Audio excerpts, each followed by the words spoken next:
Well, very good morning to you and welcome to the Royal Commonwealth Pool once again. It's day 3 here for the Scottish Winter Short Course Meet.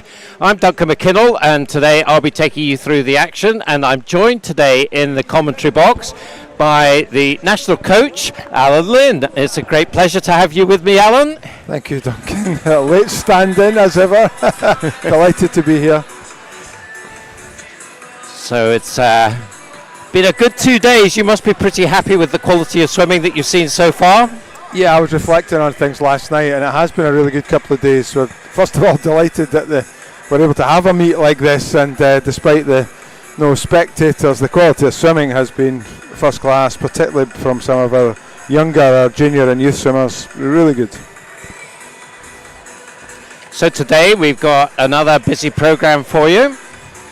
As you can see, the officials coming on to poolside, so we'll be getting underway hopefully promptly at 9 o'clock, so in about 3 minutes time. We start off with men's 200 individual medley this morning, and then the women have the 200 freestyle. Back to the men for 100 butterfly, 100 breaststroke for the women, 50 free, 50 back, men and women, then 200 breast, 200 fly, 100 back for the men, 100 IM, and finish off the morning session with 400 freestyle. What takes your fancy out of that program this morning, Alan?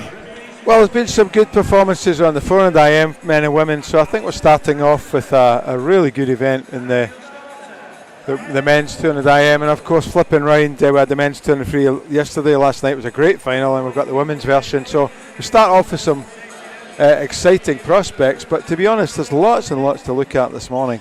Yeah, Angus Allison and Evan Jones had a great battle in the 400 IM, so they'll be looking to have good lane positions for tonight for the 200 IM, I would imagine, both in the European Juniors. Indeed, they were teammates in Rome in the summer at European Junior Championships, and Evan Jones trying out 400 IM for the first time really over this short course season. Angus more established and just got the touch on him, but it'll be a much closer race than the 200 for sure. Yes, I'm sure it will. Women's 200 freestyle, so it'll be interesting to see how Emma Russell performs in that one this morning. Do you think she'll be fast this morning? Yeah, I think she's got a wee point to prove. I think she was a bit disappointed with her 100 and her 50. The 200 is definitely an event that suits her, so yeah, I'll be looking forward to see what she can do. 100 butterfly follows that for the men. Gregor Swinney is a swimmer who's just come on leaps and bounds in the last period, hasn't he? And he's the fastest seeded swimmer from City of Glasgow. He is, and it's his specialty event. He swam the 200, which was a very pleasant surprise. Yep, shows he's got endurance. And then we go to the women's 100 breaststroke. That'll be an interesting one, I would think. Cara Hanlon was pipped by Katie Shanahan in the 200. So you think she'll be out to ensure she won the 50? She'll be looking to add the 100 to that, surely. Yeah, I think all these breaststroke girls will be relieved that Katie's not doing that today. Yes, Katie Robertson and Katie Goodburn also will give a good challenge, you would think, to Cara. I think there'll probably be 4 Edinburgh swimmers at least in the final tonight. Yeah. So we'll come to the other events as we go through the morning, because we're just about ready to go now. So this is the first heat of the men's 200 individual medley. It's the first of 5 heats this morning. So the swimmers in this first heat: Kai Connolly in lane 2. Callum, he goes for City of Glasgow. Callum Peebles of East Lothian is in lane 2. Kyle Mitchell of Geary in 3. Max Pelosi of City of Glasgow in 4. Jack Mitchell of Aberdeen Performance in lane 5. The times entered on here: 2:18s and 2:19s. 28.92 is the 50 split. And Callum is leading the advantage. One of a group of very promising 15-year-olds in East Lothian. Yeah, I don't know what they've been feeding them out there, but they're attracting others from other places. Young breaststroker staying with them as well from Nova, who broke the British junior record last night. So they're sucking them in from all over. Yep, so Callum will be looking to push this on, but in the breaststroke, was he going to come under threat? I think he might do. Lane 5, Max Pelosi is moving up quite nicely, and he's just about on terms halfway through the breaststroke now. Over in lane 2 at the top of your screen, Kai Connolly, and then in the yellow cap, lane 4, Kyle Mitchell. So there's a number of swimmers who are still in contention here, but certainly a good breaststroke from Max Pelosi. Into the freestyle then, 143.95, and an advantage of 8/10 now for Max. So see whether he can hold that through these closing stages. It does look like Callum Peebles is coming back at him a little bit, and then in third place Kai Connolly up at the top of the screen, but it looks to me that Max Pelosi will hold on to this, and he does. 2:15.23, so a nice improvement on his entry time to get us started. So breaststroke's so important, isn't it, in the IM, particularly, I guess, for the younger swimmers. I guess by the time you get to be a senior swimmer, if you're an IMer, you really have to be strong across all 4 strokes. But these sort of age group swimmers, it's usually the best breaststroker that wins. Is that fair? You certainly need to be decent at breaststroke as an age grouper. We were talking about this last night, in fact, down on deck with some of the coaches, that you really do have to be an IM specialist now at the top level. You can't have a weak stroke at all, which is why we see the massive progress of someone like Duncan Scott, Olympic silver medalist, who's really worked on his breaststroke the last 2 or 3 years. He was never poor at it, but he's now obviously a world-class medley swimmer because he has 4 very, very good strokes. Yeah. So heat 2 now is just about ready to go. Looks like we've got an empty lane in lane 2 there, looking across the lineup. So it's Ruben Kelly going in lane 1 for Dumfries. Empty lane in 2. Kieran Brackenser, Aberdeen Dolphin in 3. In fact, there's an empty lane in 4 as well. Lucas Brown of Elgin goes in 5. Archie Dixon, City of Glasgow in 6. Magnus Bullow of Shetland in 7. Jake Gibson of Broch in lane 8. Times here 2:13 up to 2:17. And it's Archie Dixon, 27.58, leads them through the 50. Beside him is Lucas Brown, 15-year-old from Elgin. And these two pretty much together now. Maybe Lucas just edging it. And also up there in lane 3 is the Aberdonian Kieran Brackenser. But it's going to be a Lucas Brown at a halfway point. About 1.5 meters clear, 1:00.35, 2.5 seconds faster than the first heat at that point. Again, let's see whether breaststroke changes things. Archie Dixon knocking on the door, so is Kieran Brackenser. In fact, the 3 of them now in a line halfway through the breaststroke. A very tired looking turn from Lucas Brown there at the 25 mark of the breaststroke leg. So heading up now to the 150. See who's going to get the touch here. It's pretty tight between Kieran and Archie. Archie just gets it by a couple of tenths, 141.87. So it does look like Lucas is out of it now, and it's between Kieran and Archie in lanes 3 and 6. It's going to be Kieran, is it? Just at the final turn. So it's heading down. Who wants it more? Certainly Archie Dixon got a nice turn there. And as we switch from the other side of the pool, you see Kieran there in the white cap, but it's Archie Dixon in the blue of City of Glasgow takes the win in 2:13.53. So he was entered 2:16.90, so again a nice improvement.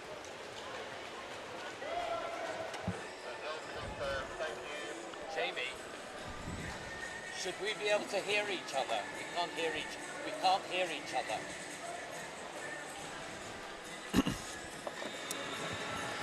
So confirmation of the win there.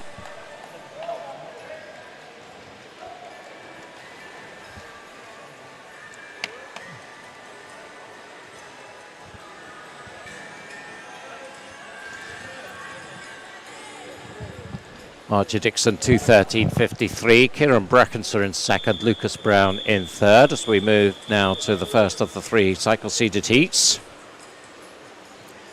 The line-up here: Matthew McMillan of Incas in 1, Nick van der Voorde of Edinburgh University in 2, Tom Robinson of University of Aberdeen in 3, Tony Joe Trett Oliver in 4 for University of Stirling, his teammate Rory Dixon in lane 5, Evan Davidson, the youngster from Dundee City Aquatics, in 6, his teammate Travis Davey in 7, and Robert Burgess of City of Glasgow in lane 8.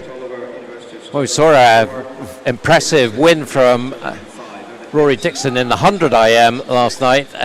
Maybe a little bit of a surprise to me anyway. Was it a surprise to you, Alan? Well, yeah, I think it was. Yeah, he was delighted, obviously, to win the event, and it was a good time for him as well, 55 seconds. So, yeah, it's knocking around for a while. Rory is a really hard-working lad, good lad. I was delighted for him to get that win. So it's halfway through, more than halfway through the backstroke now, and it is Tony Joe Trent Oliver who was second in that 100 IM last night, and he's 57.75, quite a big lead, over 2 seconds over Tom Robinson in second and Rory Dixon in third. We'll see whether either of them can come back at all in the breaststroke, because it's all really about securing a place in the final, but important that they swim fast in the heats as well. They've got to get in the habit of that, haven't they? Oh yeah, you step up to the next level from this and you have to be quick in the morning. It's really straightforward. If you don't get into the final, you can't make the podium or you can't make the team, so I don't like to see soft heats. So 1:33.38, still around about a second and a half advantage for Tony Joe, with Rory now just edging back at him, but you would think as they turn for the final time he's not going to get past him, but he is closing down this last length. You can see there that the gap now down to under a metre. Tony Joe in the top of the yellow lanes, and he does hold on to take it, 2:04.05. So Rory inside his entry time, so he'll be happy with that. He is entered on 2:05.40. Comes in 2:04.52, with Tom Robertson taking third ahead of Evan Davidson, 2:08.72. So some good swims there. Evan Davidson there entered 2:10, takes that down to under 2:09, so he'll be happy with that. He's had some meat, the youngster from Dundee. Yeah, he's had a heavy programme. I think he has 3 swims this morning as well, so he's done extremely well, testing himself in the heat of battle against the older swimmers. Yeah, really technically sound on all 4 strokes, picking up the point we made earlier about Medley, and one to watch, I think, for the future. Yeah, definitely. So we go to heat 4 now. Just looking across the lanes, it looks like we've got a full pull for this one. Mark Innes of Edinburgh University will go in 1, Stefan Kravis of East Lothian in 2, Matthew Ward of Mount Kelly in 3, Angus Allison of University of Stirling in 4, Pierce Greening, University of Stirling in 5, Dom Bissett, University of Stirling in 6, Owen Ray of Warrender in 7, and Ross Errants of South Ayrshire in lane 8.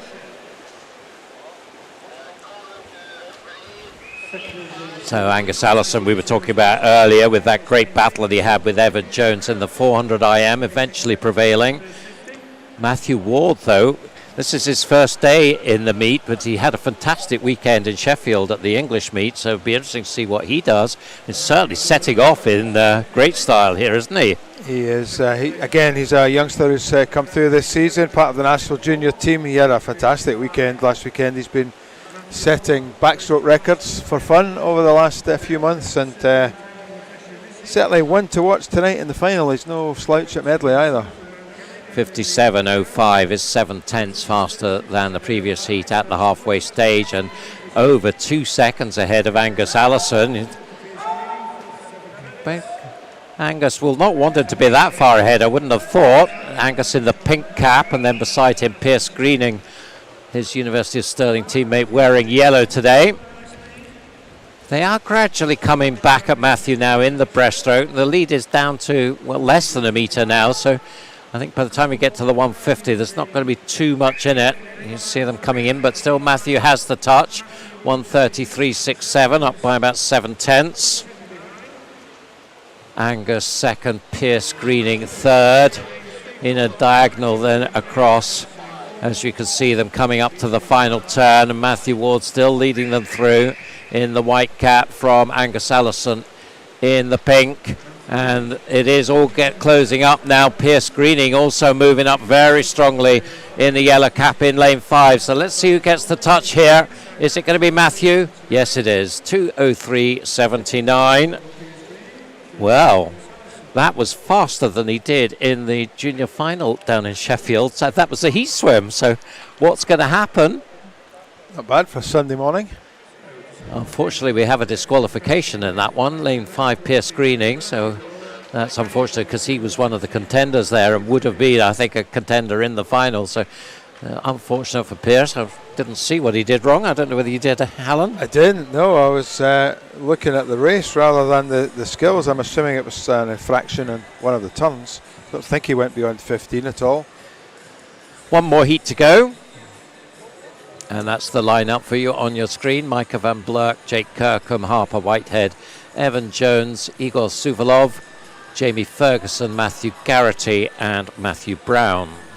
And Matthew Ward's hot foot from the Arena Leagues yesterday, down south, something for his school across Mount Kelly, and up here to compete just for the day here at our winter meet. So great commitment from him.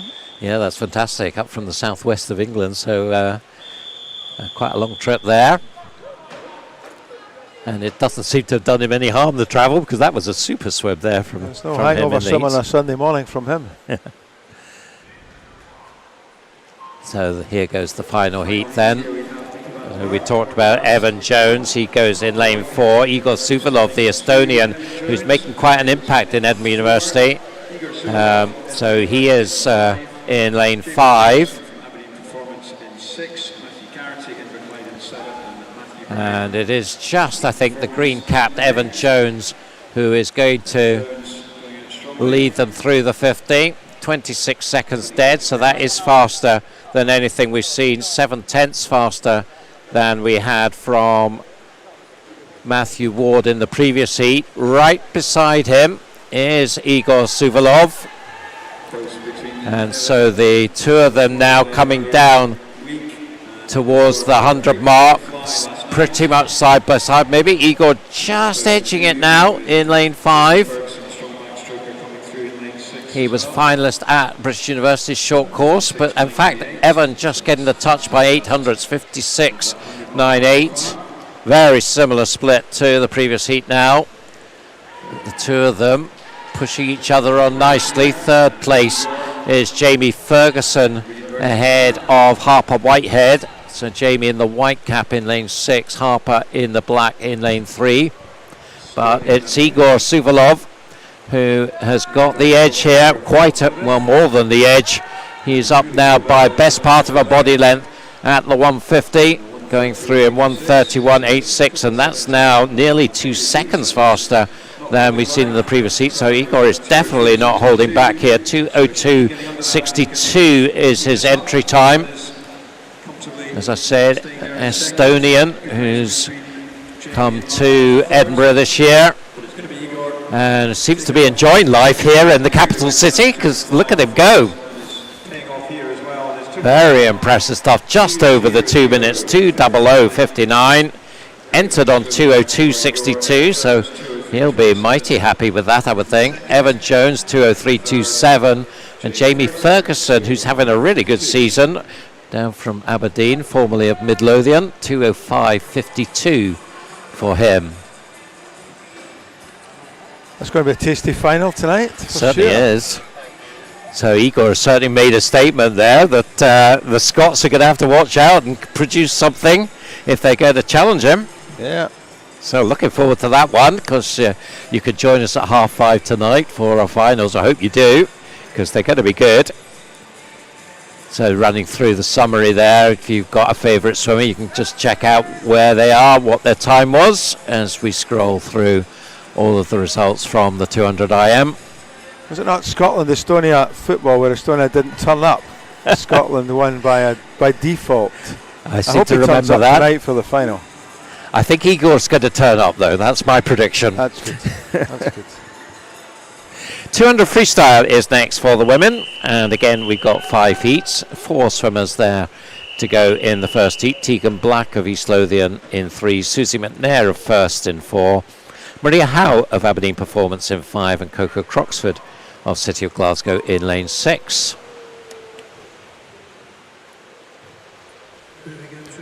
Times in this one, 2:15 up to 2:18. And setting off fairly close together through the first turn, 8 lengths of the pool. So the trick for these younger swimmers, so 13s and 14-year-olds, are doing the 200. I guess it's about pacing it, not getting overexcited, going out too fast, and not leaving too much in the tank at the end. Yeah, I was watching the 400 freestyles yesterday with exactly that in mind, and 1 or 2 people in the evening a bit keen down the first 25 of the 400 and paid the price for that later in the race. But certainly these 4 don't seem to be doing that. They look very much in control of what they're doing, and ideally at this age and stage, if they can be swimming even pace or even negative split, would be a great achievement for them. You often find it's the third 50 in the younger swimmers where they just struggle a bit, and so we'll watch out for the splits on that third 50. 103.66, so that was a 33.3 for the second 50. Susie McNair leading the way by about a second now. She's just opened up that bit more than a body length lead on the other 3 who are very evenly matched. Well, I wouldn't like to say who turned second there. Perhaps it's the City of Glasgow swimmer Coco Croxford down at the bottom of your screen, but no doubt about who's leading. It's first Susie McNair, the Falkirk-based team. And with 50 to go, let's just check on that split. 138.19. So yes, it did slip a little bit. That was what, a 34.5 there. But didn't slip as much as the others, I guess. So as a result of that, she's got quite a big lead now.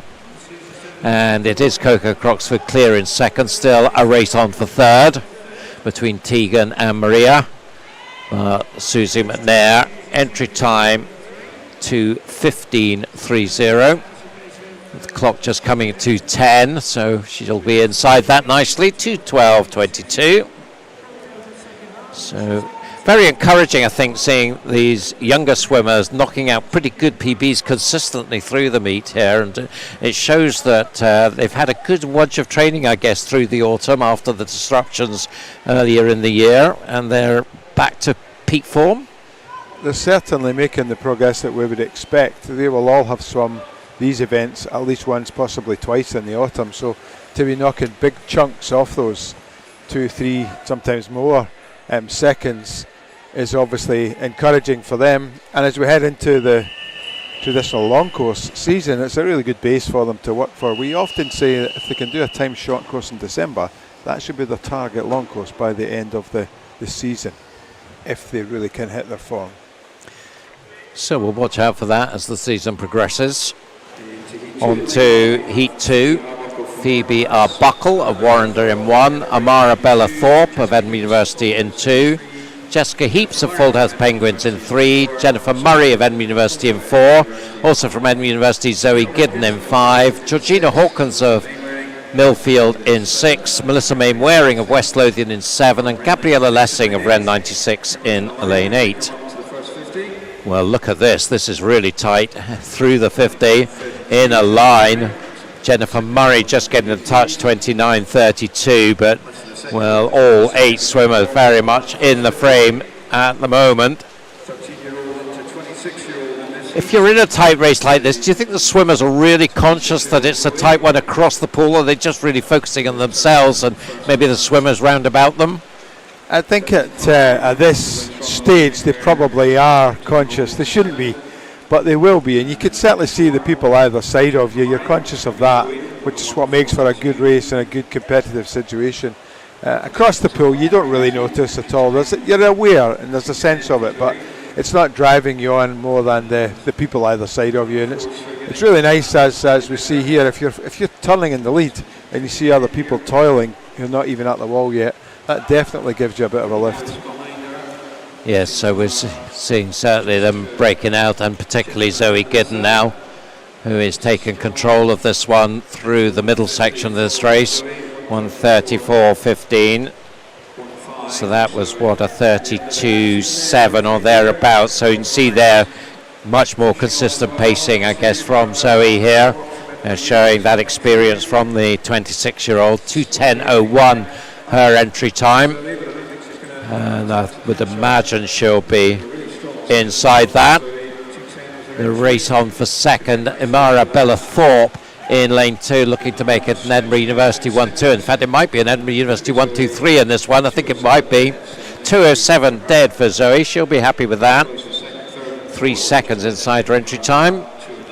It was Imara Bella-Thorpe second, 2:09.24. So also a couple of seconds improvement for her. And Jen Murray, 2:10.20 in third place. She's just off her entry time, but only by a few tenths. Shout out to the couple of coaches, Ross Paul Douglas from the University of Edinburgh, Josh Williamson from University of Stirling, whose swimmers are having a great weekend. Maybe some of the not so well known coaches from those two programmes, but certainly doing a terrific job at this moment in time with the groups that they have.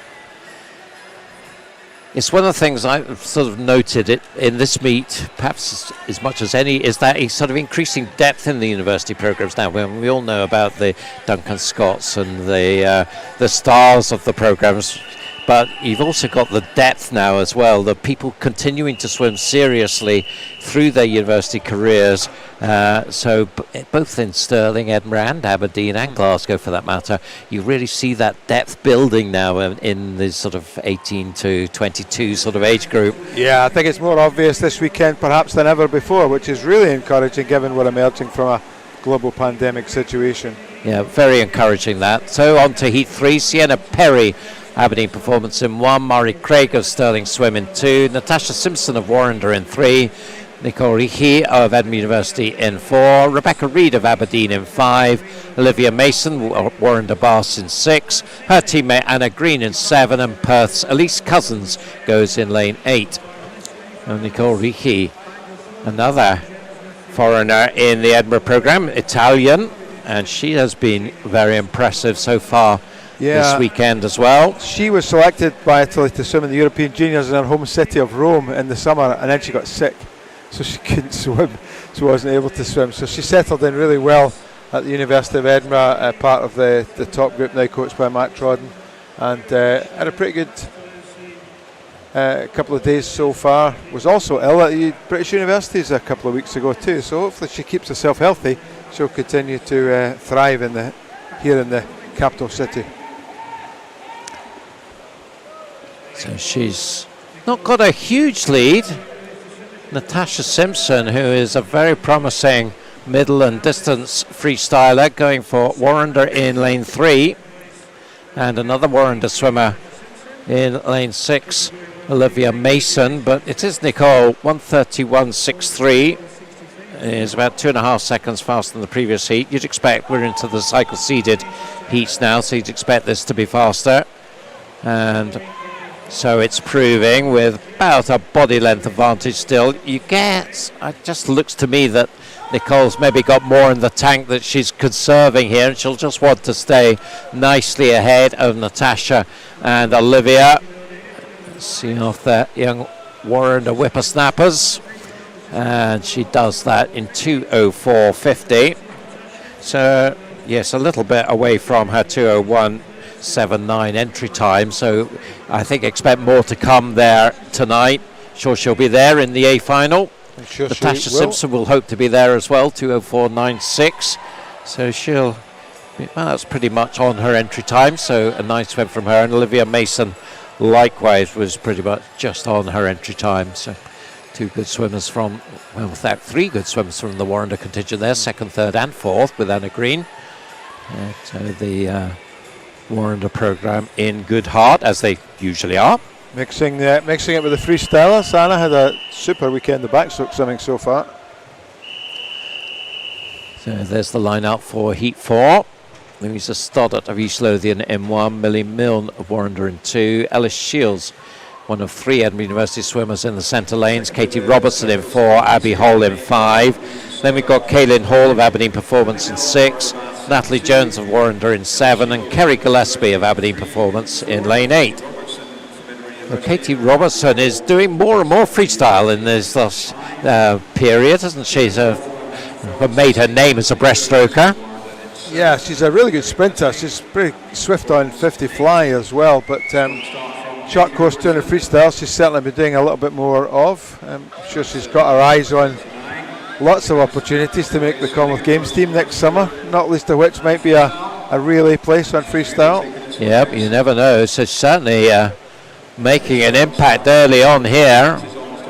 Long way clear of her teammates, Ellis Shields and Abby Hall, and Kaylin Hall in that group vying for second in lane 6 as well. But Katie Robertson by big margin, 57.74. That is about a second and 3/4 faster than the previous heat. Nicole's time at the halfway mark. Will she push this on all the way through, do you think? I hope so. Yeah, she should do. There's no reason she's not going to attack the whole race. It doesn't look. She's not the kind of person who swims easy in the morning. She tends to commit to everything that she does. That's quite fast out for her. Our best time was done a few weeks back at the Bucks Championships, 1:59. So yeah, she's 1:29. certainly struggled on that third 50.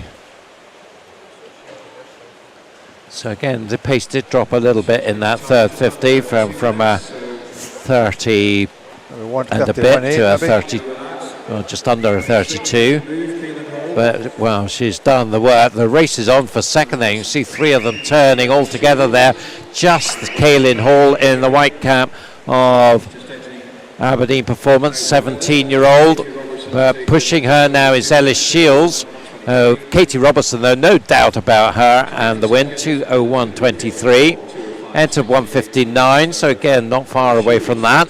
And we'll be looking for a sub 2 minute perhaps from her tonight. Second was Kaylin Hall, 2:05.68.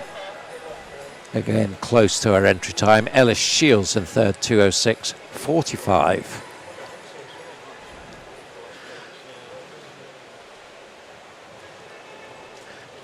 It's sometimes quite important to make that early impact in a 200. Really sort of announce your presence early on, and everybody else has to play catch up after that, and that can be hard. Yeah, nothing wrong with being committed. That certainly, if you listen to Ian Thorpe, that's the way to swim the 200 freestyle. Was criticising the male swimmers of the world for not swimming it well before Tokyo. I think he ate his words a wee bit by the end of the Tokyo final, but he's right. You do have to commit in that first 100. For those of you who are a bit younger than Alan, Ian Thorpe was an Australian swimmer. Yeah, a pretty good one at that. Several Olympic gold medals, world records to boot. He was rather good, yes. Yeah, he wasn't too bad. The Torpedo, I think, was his moniker. So the line up for the final heat, we've got some empty lanes. Isabel Wood of Stirling swim in 1, Laura Hodgson of Newcastle in 2, Meg Finnan, University of Stirling in 3, no Emma Russell in 4. We've got Drew Mackenzie at City of Glasgow in 5, Olivia Butler, Edinburgh University in 6, empty lane in 7 as well, and Cara Gordon of Stirling Swim in lane 8. So Shane Noah, Emma Russell, Drew Mackenzie and Meg Finnan, both of them having good meets. Yeah, really good. Drew, one of our up-and-coming younger junior team swimmers, having a great meet on all 4 strokes.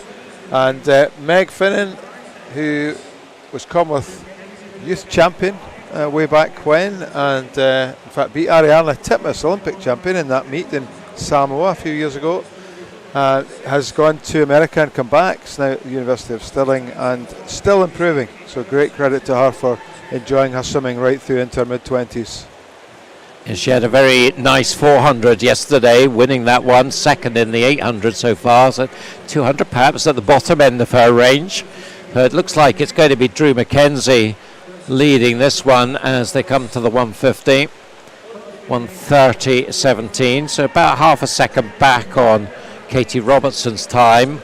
Second, Meg Finnan, 1:31.63, with Laura Hodgson, the youngster from Newcastle, is another exciting middle and distance freestyle talent for the Scottish prospect. Yeah, she swam 4:15 last weekend at the English Championship, so for 400 of course, so yeah, maybe just a wee bit short for her, the 200, but certainly going well here.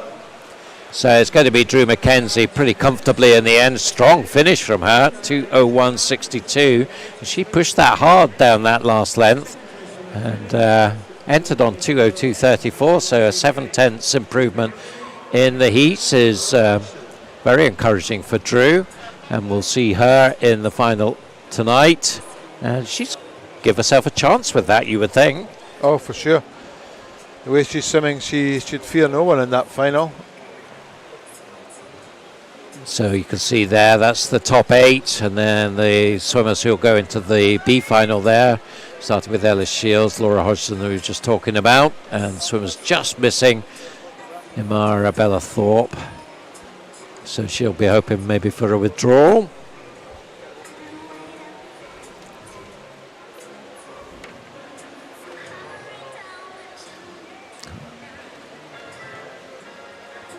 So we have the 100 butterfly up next.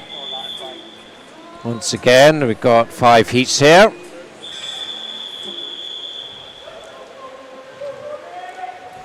Five swimmers scheduled to go, and they're all present and correct on the blocks.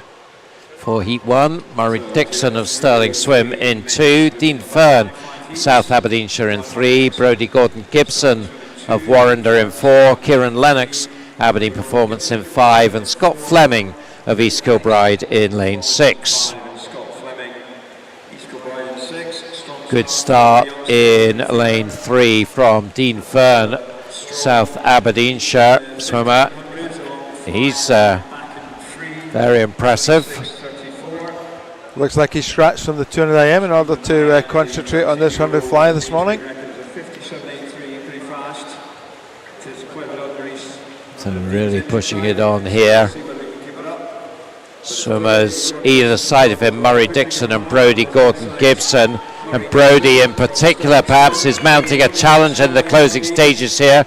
Just perhaps the strength of their 16 years versus 13 years. But I think Dean is going to hold on, so he had to really be a bit gutsy there down the stretch there. 58.72 to take the win by 4/10 from Brodie Gordon-Gibson, and Murray Dixon just behind them, 59.37. So 4 of them going under the minute there, led by Dean, 58.72.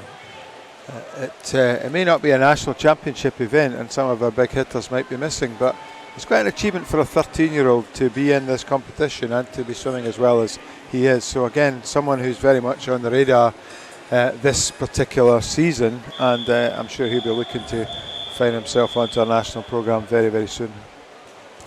Yep, so watch that name, Dean Fern, for years to come. Wish him luck in his career. Lane heat 2 now, ready to go. We've got Evan Davison, another very promising one, on his second swim already this morning. Goes for Dundee City Aquatics in lane 1. Matthew McMillan of Incas in 2. Brendan Johnson, Aberdeen Performance in 3, and another Aberdeen Performance swimmer, Fraser Wilson, in 4. Jonathan Say of Edinburgh University in 5. Finley Clubb of Aberdeen Dolphin in 6. Travis Davey of Dundee City Aquatics in 7. And Murray Pritchard of Perth City in lane 8. So halfway mark, not much in it, but it's Jonathan Say just with the touch. 26.98. 27.11 for Brendan Johnson, 27.26 for Fraser Wilson, the 1-2-3. It looks like it's going to be between Jonathan and Brendan down this last length. As we go up to the high camera shot, you can see it's pretty close. Jonathan in the white cap, Brendan in the dark, and I think it's Brendan who's going to nick it. 58.01 for him, 58.16 for Jonathan. Both of them inside their entry times. And third place was Finley Clubb, 58.59. He knocks 300ths off his entry time, so PB is a PB, is a PB. Matthew McMillan, Evan Davison just behind.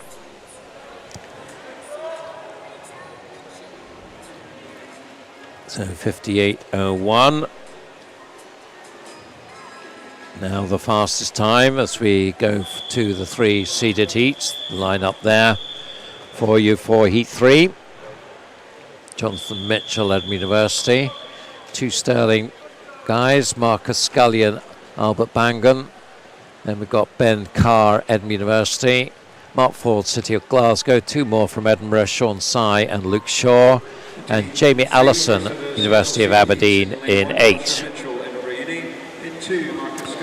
So fastest entry time, Ben Carr, New Zealander based in Edinburgh. And Mark Ford, who is one of bright Scottish prospects beside him. And much more familiar territory for Mark Ford. He swam the medley last night. They swam really well, but much better known as a backstroker and butterfly swimmer. 24.93, Ben Carr with the advantage, and good turn from him as well. Just opened up a bit more of a gap. Mark looks to be coming back a little bit at him down that third length, but will have a lot of work to do, although he's done it through that turn. That was a lovely turn from Mark, and now they are side by side. Ben maybe is just going to hold Mark off, but well, it was a lot closer than it looked as if it was going to be going into the 75-metre turn. In the end, Ben took it 54.65 from Mark's 54.84.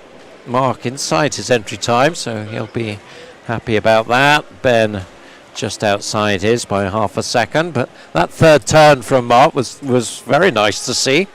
Just shows the importance of those skills in short course swimming. Of course, we have the World Short Course Championships next week in Abu Dhabi, and we'll see the very best exponents of short course swimming. Just look at how good they are off the walls, and Mark certainly showing some prowess in that regard there. Do you know if we're able to watch World Short Course Swimming anywhere? Is it going to be streamed, do we know? That's a really good question. I don't know the answer to, but I'm sure Ali will know. He's on this afternoon. We'll try and find out for you, because certainly there's a good quota of Scots going to that, so it will be very interesting to see how they get on in Abu Dhabi.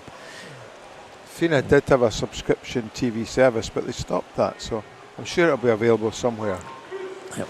We'll try and find out for you. So we move to Heat 4 now. Lewis Hammond in 1, Ian Rose in 2, Stephen Clegg, the S12 para swimmer, in 3, Thomas Carswell, Edinburgh University, in 5, Peter Allen of Stirling in 6, and Warrender's Callum Rose and Owen Ray in 7 and 8. Stephen Clegg, of course, so close to that gold medal in the paras in Tokyo. This probably his best event, although he's very good backstroker as well. 25.31 is Thomas Carswell, who leads the way from Stephen Clegg.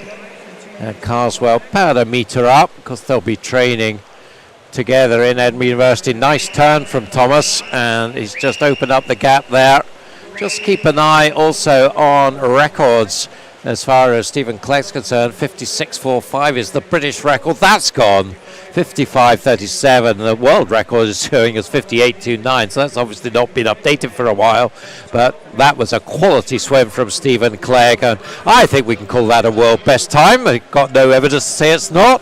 Certainly a British best time. Stephen Clegg, fantastic stuff. Thomas Carswell, though, is the winner. Let's not disregard him. 53.94. And that was a nice swim from him as well, by half a second inside his entry time, and then cracking swim there from Stephen. That's a big year for the para swimmers as well, coming up in 2022 with Worlds. It is. Of course, we have the para meet down in Swansea this weekend, which would some of the swimmers from Scotland would normally be here at this meet when it was a short course championship. So some good things happening down in Wales this weekend for para. So to the final heat now. Carl Barrett of Aberdeen Performance in 1, Tom Robinson of Aberdeen Dolphin in 2, Stefan Kravis of East Lothian in 3, Gregor Swinney of City of Glasgow in 4 with his teammate Mark Elric beside him, Jamie Robertson of Stirling in 6, and 2 from Edinburgh University, Benjamin Shuyan and Mark Innes in 7 and 8. Gregor Swinney, we were talking about earlier, 24.36. That is the fastest split we've seen. And he is looking good here. His finest in the British trials back in the spring. And he's looking good for this one. Mark Elric in 2nd, Jamie Robertson in 3rd. That's going to be the top 3, I think, with Gregor bringing them in 52.85 inside his entry time of 53.10. So again, a good quality butterfly heat swim. Oh, but the board has been cleared here in the venue. Yeah, so I think one of the swimmers went Mark Elric, unfortunately, who is disqualified. So that promotes Jamie Robertson to 2nd and Stefan Kravis to 3rd. It wasn't even close. He was well beyond 15. So a little bit of a learning experience for Mark there, not to do that again. And Gregor Swinney, you can see there, top of the pile for the qualifiers. There's your B finalists, because there'll be a junior final in this one as well. So if you're 17 or under from the swimmers 17 and onwards, position 17 and onwards I should say, then they'll also get a second swim tonight. And of course there's a chance for the swimmers this afternoon also to join them if they're fast enough. We're rattling around at a good pace this morning. 100 breaststroke now. Yeah. Back to the women.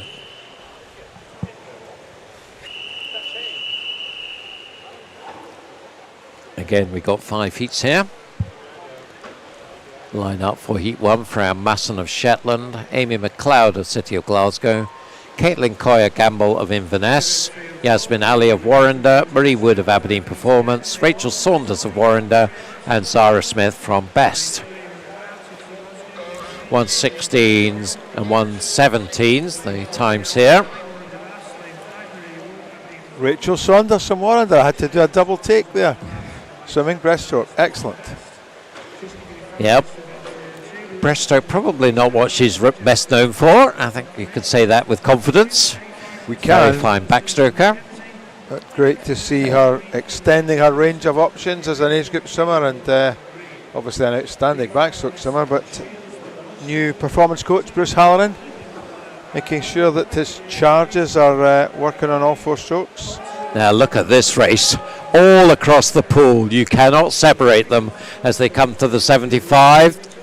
Touch maybe with Freya Masson right up at the top of your screen, but well, it's now all about who's got a good sprint finish. And you wouldn't bet against Rachel Saunders here in lane 7 in the red cap. Here as they come into the shot. It's still, well, I think it might be the Shetlander Freya Masson up at the top of your screen, and it is 1:15.01. So nice 2-second improvement for Freya. Amy McLeod 1:15.47, just 300ths ahead of Caitlin Coyer-Gamble. So nice stuff there from the Shetlander. Peter Peterson will be happy about that. Coach Peterson will be happy with that, and very well worth the long trip from Shetland to Edinburgh for this weekend.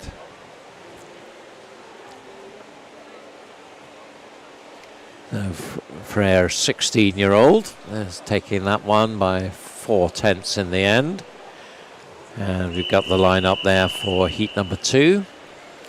Elizabeth Brearley of Blackpool, Erin Taylor of Finns, Kaylin Hall, Aberdeen Performance, Fern Crichton of Perth City, Laura Harrison of Glasgow University, Katie Coventry of Tynemouth, Susan Orr of Wren 96, and Ailey Robertson of South Ayrshire. We've had no swimmer in lane 4, so no Fern Crichton. In fact, I heard that she's in the unfortunate position of having to isolate, having to come into contact with COVID. So sorry, Fern, if you're watching here, we're missing you. I hope you don't pick up any adverse consequences of the isolation. 7 swimmers then. Again, lane 1 going very nicely, Elizabeth Brearley, but she's just behind Laura Harrison, who leads from lane 5, 35.06. Elizabeth Brearley second, Ailey Robertson third, so spread around the pool here. Erin Taylor looking strong in this third 25 in lane 2, so she's certainly in the mix. Ailey Robertson, one of the Robertsons of South Ayrshire. There seems to be a never-ending supply of Robertsons of South Ayrshire. And all good at breaststroke. Yep, they are. Now, who's going to take the touch, though? It's going to be really right to the end. Oh, dead heat. But you can't say fairer than that on such a tight race. Erin Taylor and Laura Harrison, but the board has been cleared, so we'll need to wait. And unfortunately, it's Erin Taylor who's gone. So one of those who we thought had dead heated, but it turns out that she's fallen foul of the rules and is disqualified. So Laura Harrison gets it on her own, 1:15.01 from Ailey Robertson in second, 1:15.33, and in third, Elizabeth Brearley. So other interesting trivia, 1:15.01, exactly the same time as Freya Masson in the previous heat. So we could have had 3 all on that time. We've only got 2. That would have been a mega swim off. I once saw a dead heat on a swim off, and I'm waiting patiently to see it again. I remember Katie Goodburn was one of the swimmers, and it was a 50 breaststroke. I can't remember who the other swimmer was, though. That was a good few years ago when Katie was just a youngster. We'll be seeing her right now. Anna de Grosser of Best goes in 1, Bridget Lemasurier, Edinburgh University in 2, Amy Watson of Inverclyde in 3, then 2 from Edinburgh University, Katie Goodburn and Annabelle Guy-Johnson. Louise Edmonds of Royal Wolverhampton School in 6, Charlotte Hardy of South Ayrshire in 7, Emily McGee of Carnoustie in lane 8. So talking of Katie Goodburn, she is edging herself into the lead here. Senior team member. In fact, that's Annabelle just getting the touch from her, 32.80 against 32.88. Annabelle has looked good this weekend, but just still leading Katie. So it's going to be at Edinburgh University 1-2. It's pretty much for sure that Louise Edmonds is still showing some interest in lane 6. And Annabelle, I think, has got enough in hand now to bring this one home, which she does in 1:10.39. Again, you would think that probably both Annabelle and Katie will be faster than that tonight. 1:11.36 for Katie Goodburn in second. Again, though, the board here at the Commonwealth pool has been cleared, which suggests there's either a query on a time or there's a query on the legality of a swim. We'll just wait and see which one of those it is.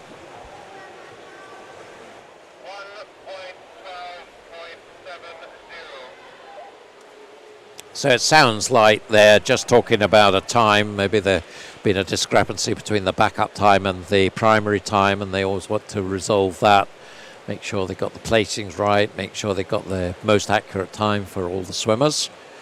And I think they've sorted that out now, and there is the result for you, confirming Annabelle Guy-Johnson the winner, 1:10.39 from Katie Goodburn and Louise Edmonds. Louise, I must admit, is a swimmer I don't really know much about. Can you tell me anything about the Royal Wolverhampton girl there? Half a second PB for her. Yeah, I can't actually. Oh well, it's worth a try. I'm pleased she swam a PB. Yep, so a nice swim from her.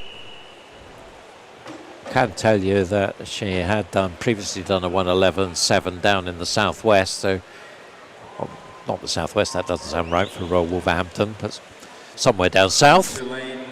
So comes pretty the much battle on of the that. Robertsons. Heat 4. No swimmer in lane 2, so we have the 7, Nuala Gowgiri, Orla Adams, Aberdeen Performance. Again, 2 Edinburgh swimmers in the centre lanes, Katie Robertson and Erin Robertson, so sisters side by side there. Ciara Davidson, City of Glasgow in 6, Martha Reeves of Dundee City Aquatics in 7, Thanrada McGregor of Warrender in lane 8. And it's Katie Robertson, so we saw her in that 200 free, and so pretty quick return to the pool to do the breaststroke here alongside her sister. So Katie in the black cap, Erin in the white, 1 and 2. Erin's a lovely story of somebody who's fallen back in love with swimming, I think it's fair to say, after a good number of years out, and she's swimming very nicely again. So lovely to see that. I think it's Katie, though, is going to hold her off here as they come in 1:08.87 and 1:09.74. So very respectable swims from both of them, with Orla Adams just ahead of lane 6 rather, Ciara Davison, 1:11 and 1:11.78.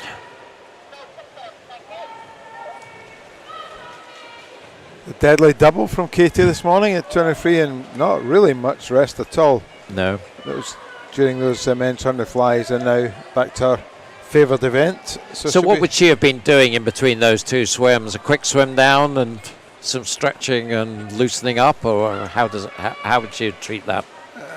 People watching will know that you have the call room where you go and report before your race, before your heat. So they may have been reasonably flexible with her, given the call room is right beside the swim down pool, but she'll still have had to report for that swim, and in the meantime she'll have been able to go in and do some nice easy laps of the diving pool here at the RCP.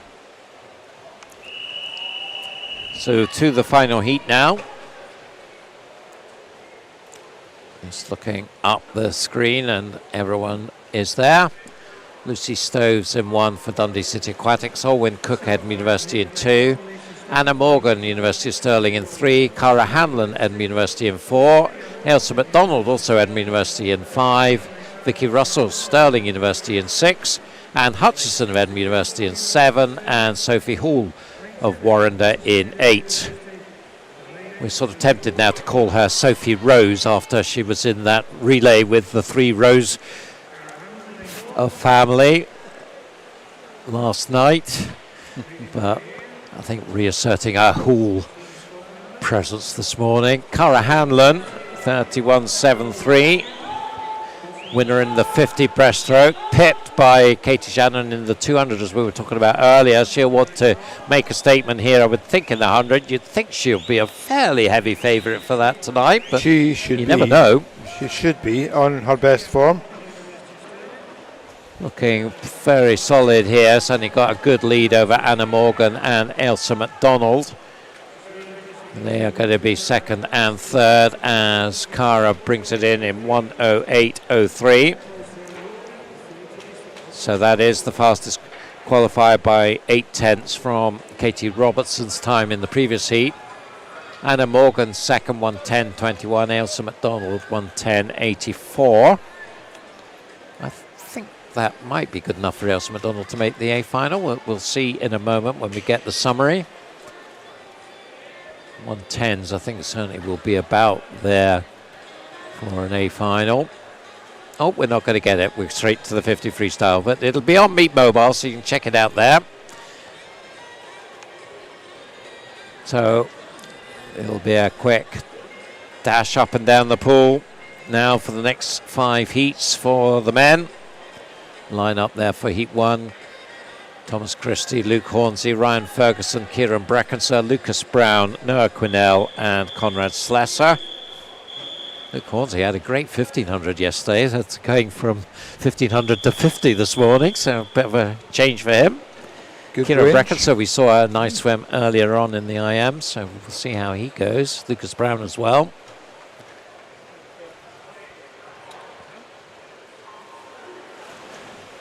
So away they go. Lots and lots of splashing water as they come down to the turn. Good start from Luke Hornsey in lane 2.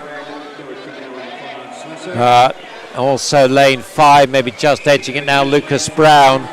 Lane 3, Ryan Ferguson is in the mix as well. You can see they're all going hard at it, and it is Lucas Brown who takes the win. 23.88 for him.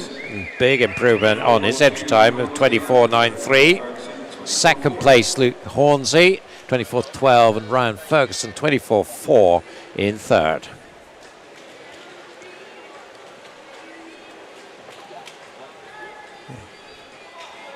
So some good fast sprinting there to get us under our way. The win for the 15-year-old from Elgin.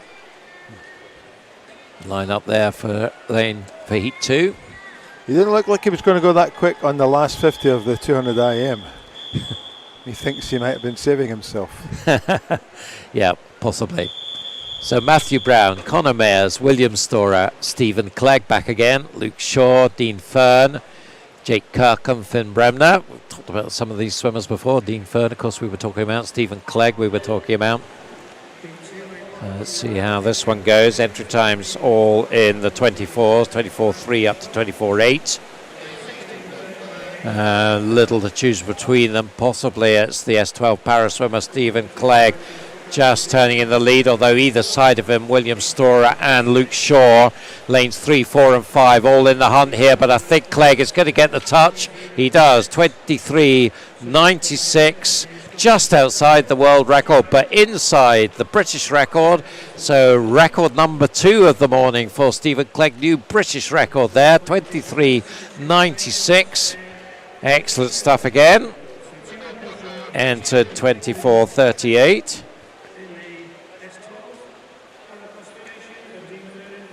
Dean Fern as well, 24.50. I'm hearing that's a 13-year-old age group record, so he's been rewriting the records on a fairly regular basis this weekend. So well done again to young Dean.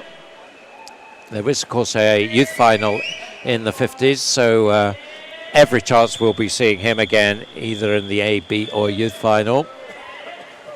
Probably not the A final, but it's hard for the youngsters to really compete on the sprints with the big boys, with just the strength. Yeah, we have some big boys coming up. Connor Massey, Lewis Birrell, Rory McKinnon, Henry Baker, Chris Muir, Oscar Smiley, Ian Rose and Tom Robinson taking this one out. Heat 3 times here, 22.6 to 24.2, so more of a spread now. We get into the cycle seeded heats, and it's Chris Muir in lane 5 looks to have the advantage here by maybe half a metre, and he's going to bring it in 22.73, again inside his entry time by around 4/10. Nicely done for him. Henry Baker second, 22.87. Rory McKinnon third, 23.11. So good times there. And just keep an eye on that. So 23.11 for third place there. So it looks like a final. You really want to be in the 22s, I guess. Oh yeah, I think so. I don't think 23.11 will be good enough. I'll be surprised if there aren't another half a dozen or more people faster than that in these next 2 heats. So we'll see how that works out. We've got Heat 4 coming up now. Yusuf Batu, Arius Kringelis, Sean Sy, Thomas Carswell, Miles Lapsley, Fraser Agnew, Lewis Hammond and Finley Clubb. There's the line-up here. You see them arranged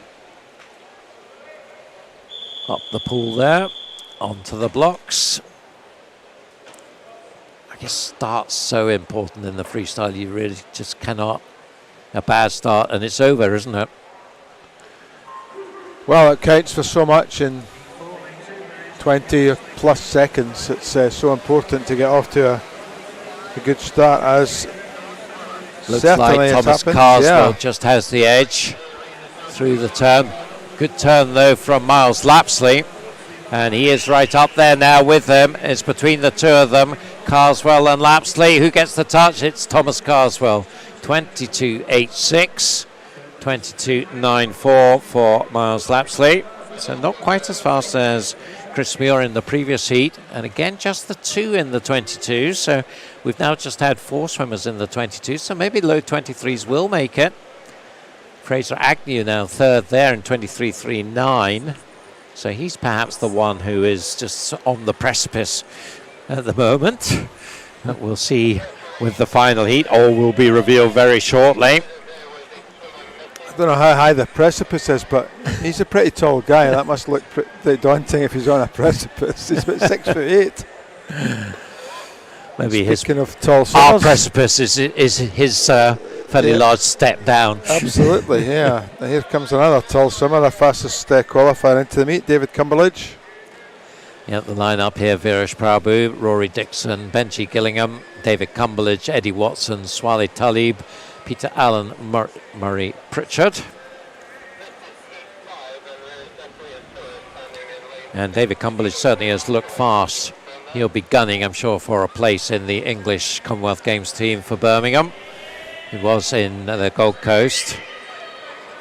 Yes, the lesser spotted Grant Robbins is in the building.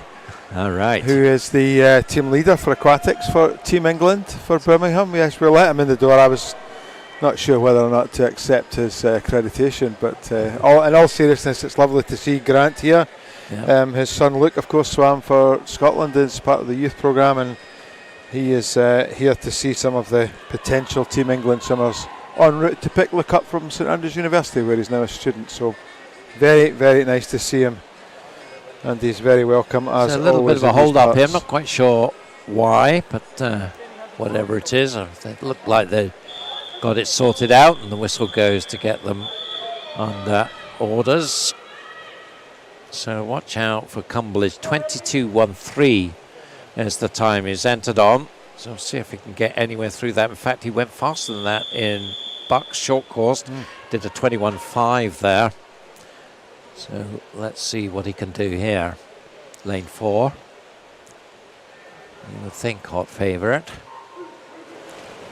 Can anyone upset him? But look at that start straight away. David Cumberledge is a body length clear here, just showing his class and power, explosive power off the blocks, and coming down the second length. There's absolutely no doubt he's going to take this. Looks like Eddie Watson will take second, although Rory Dixon going well. 21.70, so that's a very respectable time from David, but the board has gone blank again.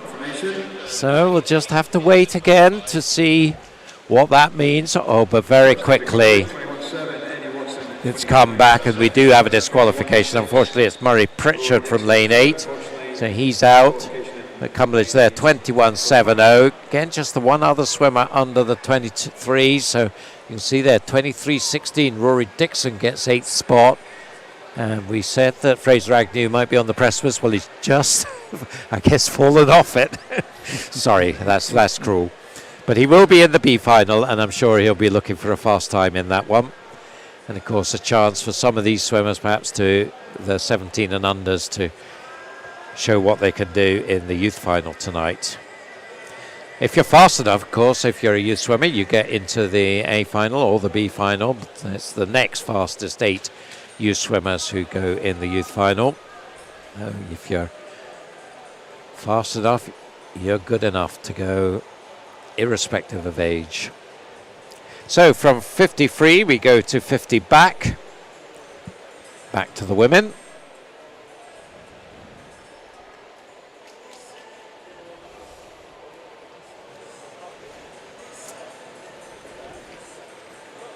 So as is usually the case, a little bit of time just to get those backstroke ledges into place before we get going. We've got 6 swimmers in this first heat, looks like they're all there. Freya Masson will go for Shetland in 2. Jessica Beaton, Aberdeen Dolphin in 3. Emily Cumming of Kinross in 4. Natalie Bruce of Broch in 5. Grace Courtney of East Lothian in 6, and Emma McGavin, Hamilton Baths in 7.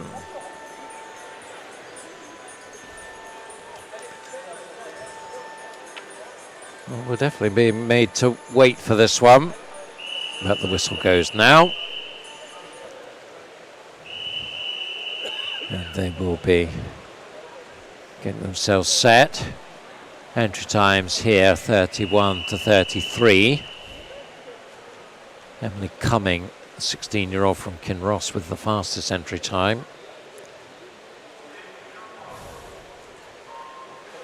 So away they go.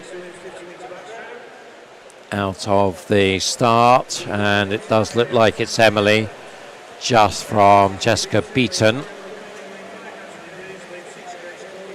Quite a difference there in the starts, and in the 50, of course, that matters hugely. It matters in every race, I suppose, but particularly in the 50s.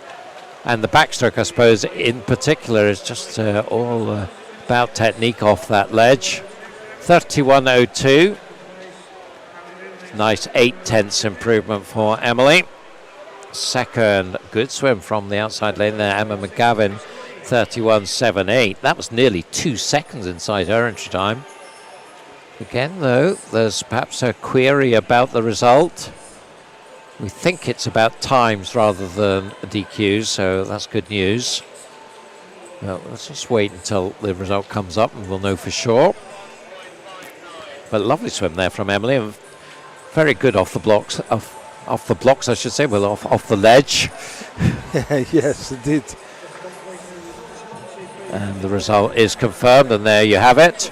Pretty tight for second there between Emma and Jessica. 31.78, 31.86. Grace Courtney in fourth. 31.02 is the standard, and that is faster than the entry times of any of this next heat, where we have Stella McCarty, Amara Bella Thorpe, Isabella Abernethy, Melissa Mainwaring, Holly Lumsden, Katie Rose, Ashley Merson, Kiana Kurtz.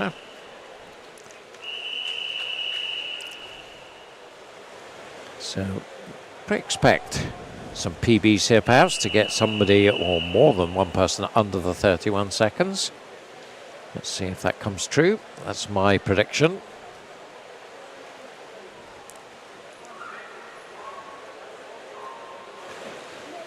So away they go.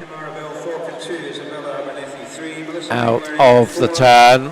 Fairly even, Stevens. Nice start from Amara Bella Thorpe in lane 2. She is the oldest of the field, 20-year-old from Edinburgh University, but going very nicely though, Kiana Kurtzer, who's the youngest of the field, 13-year-old in lane 8. It's going to be pretty tight between these two. Melissa Mainwaring as well in lane 4, but it's Kiana getting the touch, and she delivered for me with that sub 31 time with a sub 30 time. So very nicely done. Entered 31.8. Again though, the board has been cleared, so just keeping us on our toes here this morning, the officials. Again, is it times? Is it an issue with somebody's swim? But that looked, in fact, it must have been times because the results are now confirmed. So beautiful time there, 29.78 from Kiana, nearly 2 seconds inside her entry time. 30.30 for Imara Bella, Melissa Mainwaring just 500ths behind her, 30.35. So plenty of swimmers under the 30, and star of the show, Kiana Kurtzer, under the 30. It's on the tip of my tongue to say that someone might go under 30, but it's too late now. The moment has passed. Heat 3. This is going to be fast now. We've got some great backstrokers here. Heidi Wren, Tane Bruce, Anna Green, Scarlett Ferris, Amy Shields, Rebecca Reed, Kira Sterica, Ella Stevenson.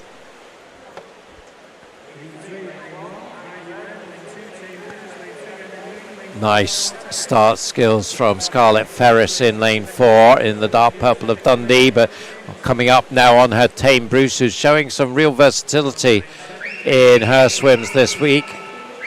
A lovely technique off the turn there, so it's between these two of them. Scarlett very much the backstroke specialist, Tane more a fly swimmer, and well, it's 100th in the end. 28.72 for Scarlett, 28.73 for Tane. And third place, Anna Green, 29.21. So I think they'll all be pretty happy with that. The difference there was just the familiarity with touching on backstroke. Scarlett is much more accustomed to that, accomplished at doing that even, and Tane as a swimmer predominantly on her front, not quite so familiar with hitting the wall just on the right stroke. So that 100 can make all the difference. But they'll both be in the final tonight, I'm sure, with those times. Yeah, I can't think of the last time I saw Tane do a 50 backstroke, but good to see her trying new things. She's looked very good on freestyle, and of course, very fine butterfly swimmer, Scottish record holder on the 100 fly. Heat 4. Rowan Saunders, Holly McGill, Rachel Saunders, Emily Grant, Ava Simpson, Ellis Shields, Isla Yule and Faith Yuda. So can they match 28.72? Fastest time, Emily Grant, 28.82.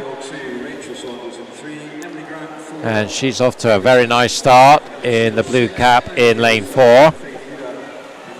And she's going to have about a meter's lead at the halfway mark. Pretty close for second. Isla Yule looking good in 7, then Rachel Saunders in 3, Ava Simpson in 5, but no doubt who's going to take this at all. This has been an emphatic performance from Emily, 28.37, so that is around 3/10 faster than the previous heat. Second, Holly McGill, in fact, 29.52. She must have come in late there with a big charge at the end to get ahead of Ava Simpson and Rachel Saunders, who settled for 3rd and 4th. So 4 swimmers under the 30 there. One more heat to go. I guess we'll be talking about something in the mid to high 29s for the A final, but let's see what happens in this one. We've got Lucy Stoves, Marie Wood, Elaine Murray, Emma Scobie, Kate Butler, Ellie Turner, Lucy Lucas, and lane 8 will be empty. As we said earlier, Fern unfortunately not here.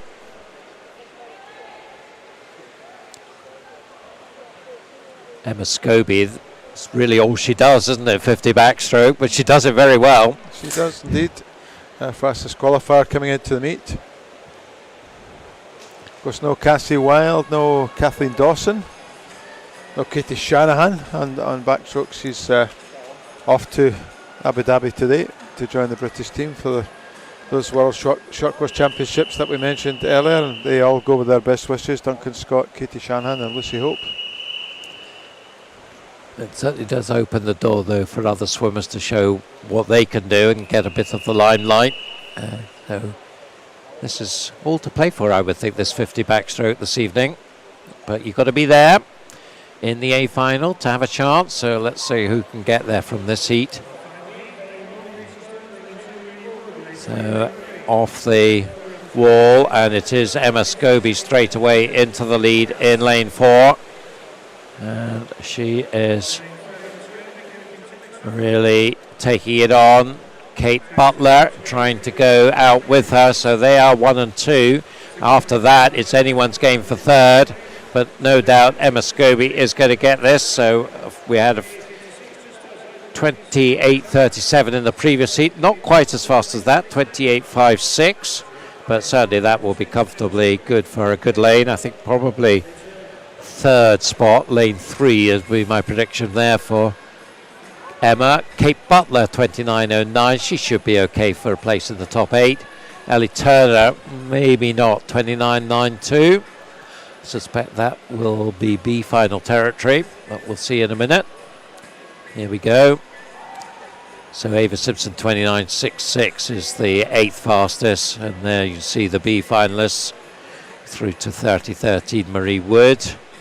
And then there'll be juniors from those, the 16 and unders from this group, top 8 into the youth final.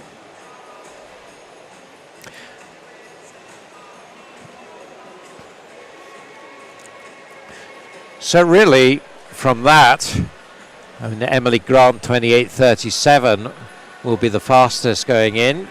Maybe make her the favourite. I think so. I'll be wide open, actually. I think, like we said, with the big hitters not being here, it's an opportunity for other people to shine. And Emma's having a great weekend on backstroke and on freestyle. So we go to men's 200 breaststroke now. Just the 3 in the first heat. First of 5, Ewan Walker, N96, Magnus Bullow of Shetland, and Adam Scott of City of Glasgow. The 3 who will be competing in this one. Times that they are entered on Ewan 2:45, Magnus 2:37, Adam 2:38. So on paper it should be lanes 4 and 5 battling it out. It doesn't always work out like that, and it's Adam Scott certainly off fast in lane 5, the Glaswegian. So he's got the clear lead at the 50, 33.81.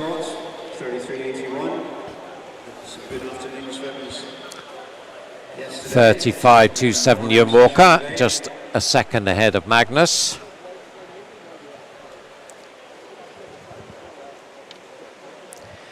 Here's a trivia question for you on this one. Scottish junior record is held by?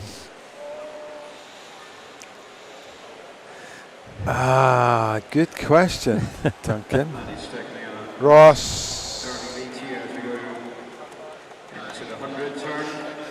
He started off in Ayrshire and moved down south. There's a clue for you. Oh, I'm going to have to... Mark Branch. Thank you. You were just about to say it. No, I wasn't going to say that, but Ayrshire threw me because I don't think of them as people from Ayrshire are people from Ayr for me, not people from North Ayrshire, which is where, of course, Mark was from. Okay, so yes, that's a long-standing record. It would be interesting to see whether that comes under threat today. But we've got a certain Callum Melville who will be knocking on the door of that one, I would think. But anyway, it's looking good here for Adam Scott. He has been continuing to push this on nicely, 1:53.67. So he's got a lead of best part of 4 seconds now. The race is about second place. Ewan Walker holding off Magnus Bullough at the moment by about 1.5 meters. But Adam nicely in control here, looking to go under his 2:38 entry time, and you would expect him to do that pretty comfortably. Clock just coming to the 2:30, so this is going to be a very handsome improvement. 2:32.09, 6 and a bit seconds inside his entry time. Nicely done, Adam. 2:40 for Ewan, 5-second improvement for him as well. 2:41 for Magnus. He's just a bit off his time. And the Scottish senior record then, that's maybe an easier one. Oh, I know that one. It isn't somebody called Ross. No, it's not someone called Ross. It's someone called MJ. It's someone called MJ, you're right. We were talking about that the other day, just how quick that still is as a standard. We've had the ISL, we've had all these short course championships at Michael's time. 2:01. From the duel in the pool. 2:01.43 duel in the pool. Fantastic. Yes, in Glasgow. Unfortunately, we have a disqualification there. That would be disappointing. Adam Scott there is disqualified, so that super time will not count. And it's Ewan Walker, 2:40.11, who is given the win now. So unfortunate, Adam, but take it back into learnings, I guess. And no, I suppose that he can do that 2:32 if he can just gets his technical details right, and that is in there to be done. So it's not all negative by any means. It's likely to have been a turn infraction, so whatever advantage he gained, it wasn't 6 seconds worth of PB. So yeah, something to learn, I'm sure. Yeah, definitely. So the second heat now, Greg Hall, Aberdeen Performance, teammate Jack Mitchell in 2, Connor Mitchell of Warrender in 3, Max Pelosi, City of Glasgow in 4, Connor Stewart of Stirling Swim in 5, Josh Elliott, Hearts in 6, and Fraser Tetlow of Geary in 7. Times here 2:33 to 2:37.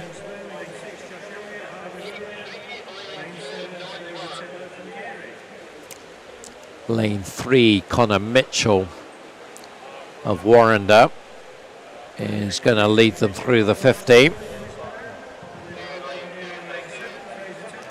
33.44, so a little bit faster than we saw in the first heat. Of course, it was Adam Scott splits we were following there. Second place, Max Pelosi.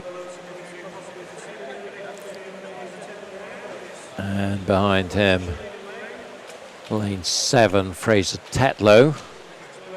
And lane 5, Connor Stewart. But it really looks like it's going to be Connor and Max battling this one. Connor has a lead of about 1.1, 1:11.36 at the halfway point.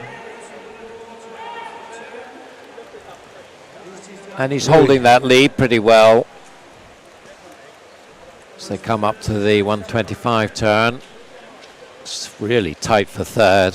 3 swimmers turning together there. Connor Stewart, Josh Elliott and Fraser Tetlow. Josh Elliott, the youngster of the heat, 13-year-old from Hearts. But, well, this is tight now at the front. The two right together at the 150. Just 400ths between them. Connor 151.27, Max 151.31. And it's Max who's got the momentum now.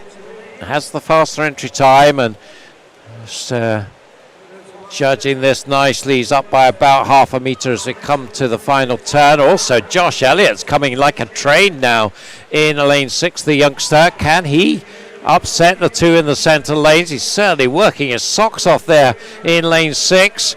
So this is getting pretty tight here. Max Pelosi has the edge. Is he going to hold on? I think he is, although Josh Elliott with every stroke, oh, he gets it. Whoa, what a finish. What a final 50 from Josh. 2:30.96 his time there. That is 3 seconds inside his entry time. And, well, that was about desire, really, wasn't it? He just decided, I can go for this with 50 to go. And, boy, did he go for it. It's great to see that racing. You're not in the race to begin with, and then suddenly you turn and you realise there is an opportunity. You feel good, you could pick up your stroke rate. That was terrific, and also very well paced by him. The way the others were out in 1:11, they really should be looking to break 2:30 off that, whereas his measured pace on the way out allowed him to come back strongly. So yeah, terrific swim for the youngster, very good indeed. Yep, so he'll be no junior youth final there, so 2:30.96. We'll see whether they get in the top 16. Probably not, I would think, but you never know. We'll see what happens in the 3 seeded heats. The first of which is coming up now. Matthew Garrity in the Clyde in 1. Alexander Farisiak of City of Glasgow in 2.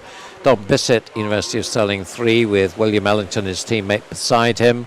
Callum Melville, we've mentioned briefly, who's been setting breaststroke alight in the junior times, goes for Nova Centurion in 5. Joshua Mitchell, Edinburgh University in 6. Emil Moravsky of Warrender in 7, and Sam Harrison per City in 8. So William Ellington taking this one out, bronze medalist at British University short course. And he goes through 29.79 with Callum Melville in second, about a second, well, 1.1 behind.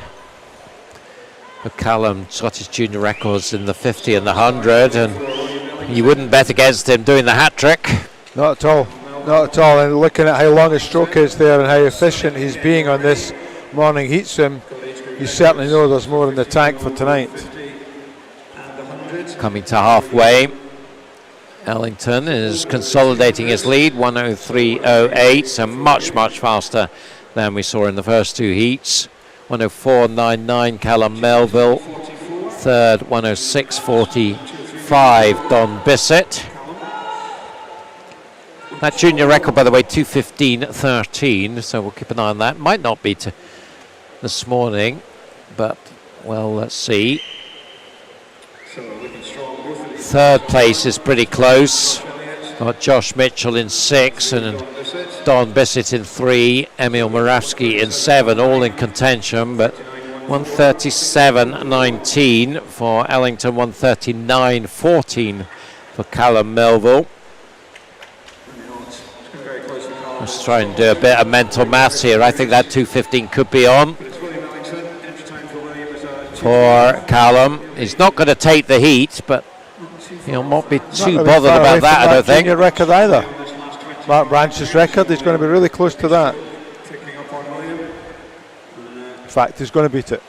So let's see, 2:12.14. That's an excellent time from William Ellington, and 2:12.90. So that is Scottish junior record, and that is a junior record that has been around for quite a long time. 2:12.90 for Callum Melville, Scottish junior record. Excellent stuff. Continuing a fantastic weekend swimming. Third place Joshua Mitchell in the end, pretty comfortably ahead of a scrap for fourth, Emil Moraski and Don Bissett. Emil Moraski just edging that one.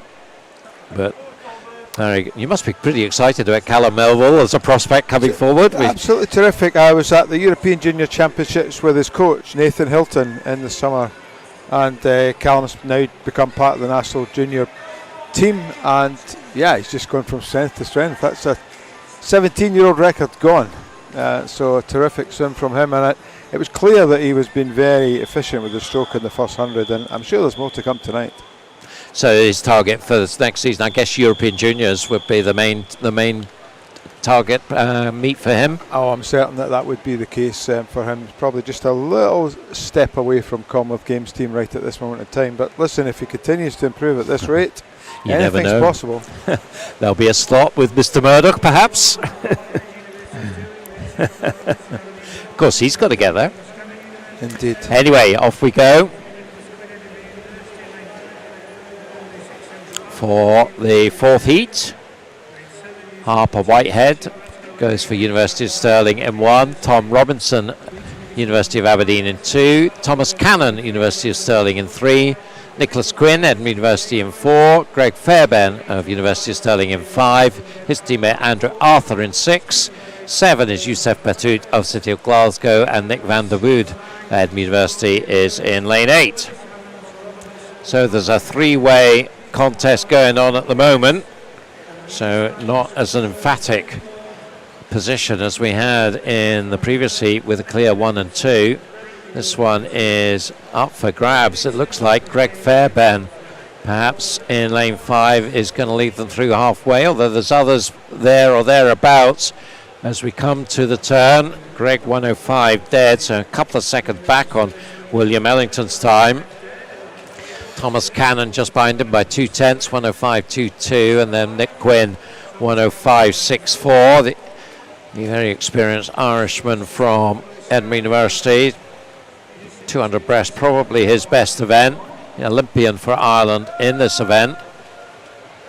And he is just starting now to make his presence felt. He's moved past Thomas Cannon and is starting to challenge Greg Fairbairn. But Greg still has the lead by half a second with 50 to go, 140.04. Nick 140.57. Thomas Cannon 140.97.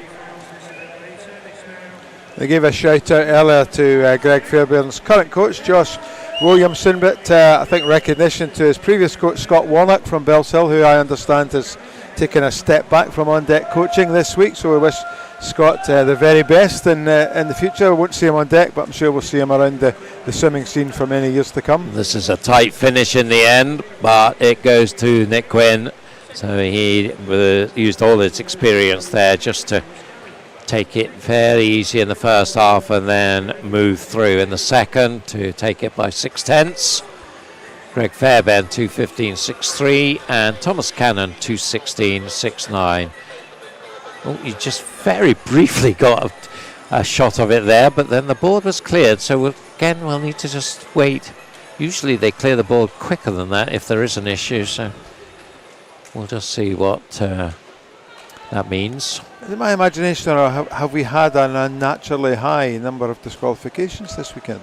Well, sometimes it's been times that they've been fiddling around, but there have been, well, I don't know, 3 or 4 maybe this morning, which is a relatively high number for this type of meet. I must admit, I've not really been counting. Maybe the screen disappearing is a mix of disqualifications and time sorting. So we're waiting patiently to see confirmation of that result. In heat 4, we've got one more heat to come. We'd expect the star of the next heat to be another Irishman, Eugene Cook, entered on 2:08, silver medalist at British Universities in November. Oh, here we go, and we do have another disqualification. Unfortunately, it's lane 7, Yusuf Batout, who falls foul of the rules, but Nick Quinn, Greg Fairbairn, Thomas Cannon confirmed as the 1, 2, 3.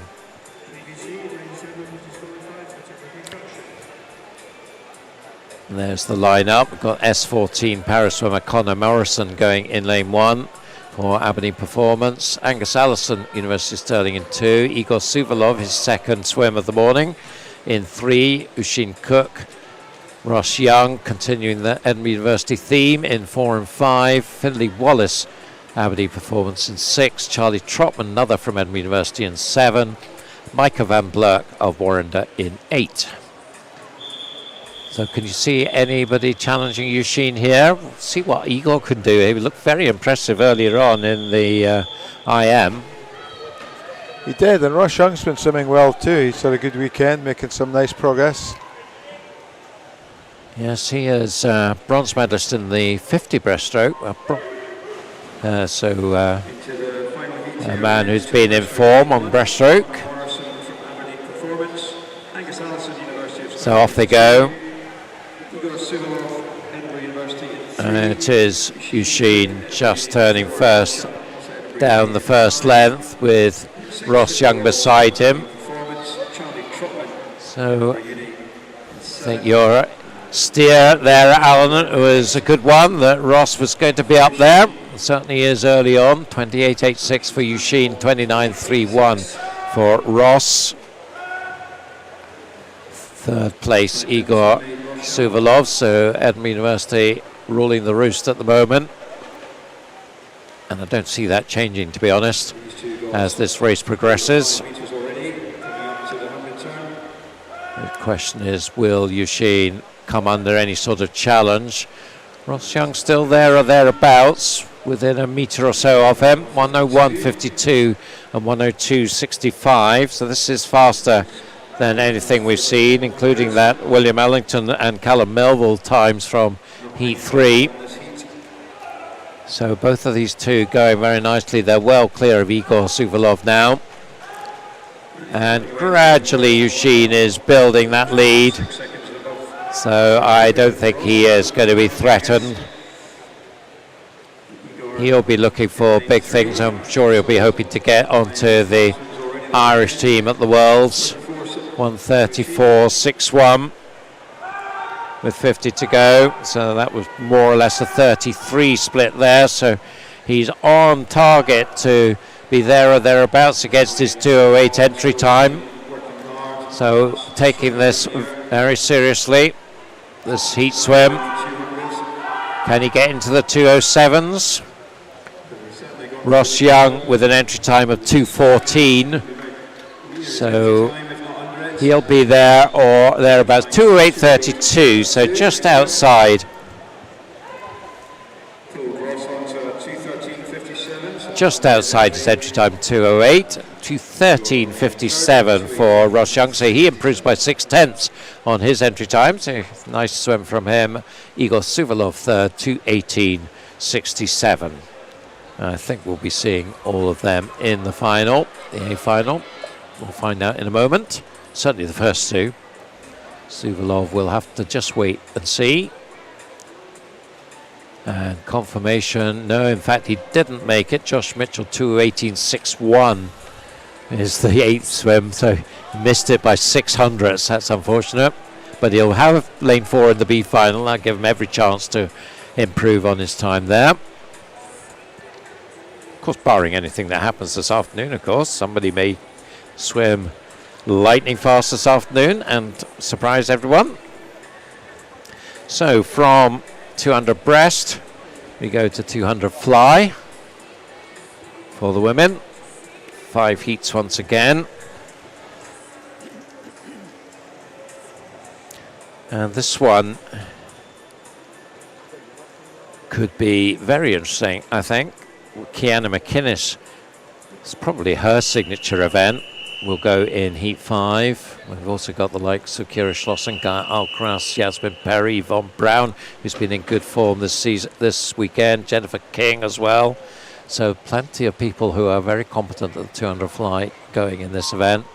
The first heat has 6 swimmers in it. Isla McDonald of Inverness in 2, Jessica Heaps of Fauldhouse in 3, Emma Finlay of East Lothian in 4, Kiana Kurtzer, who we just saw have that fantastic swim a little while ago. She goes in lane 5, Millie Donachie of East Kilbride in 6, Lucy de Grosser of Best in lane 7.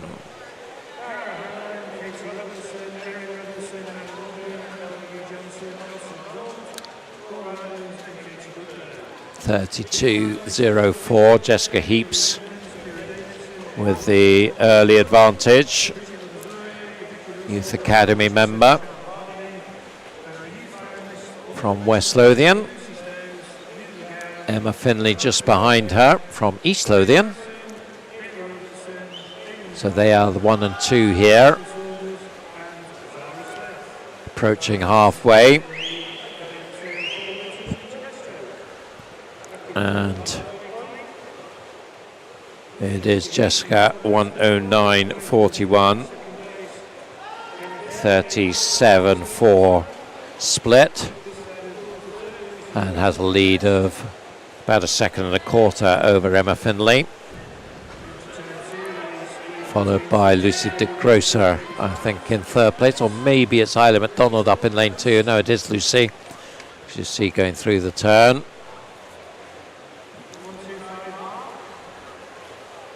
Jessica looks to be nicely in control of this one. Check on her split at the 150. 149.51, so pretty much on 42nd territory there. And we were talking about the slower third 50s. I guess that's even more likely to be the case in butterfly.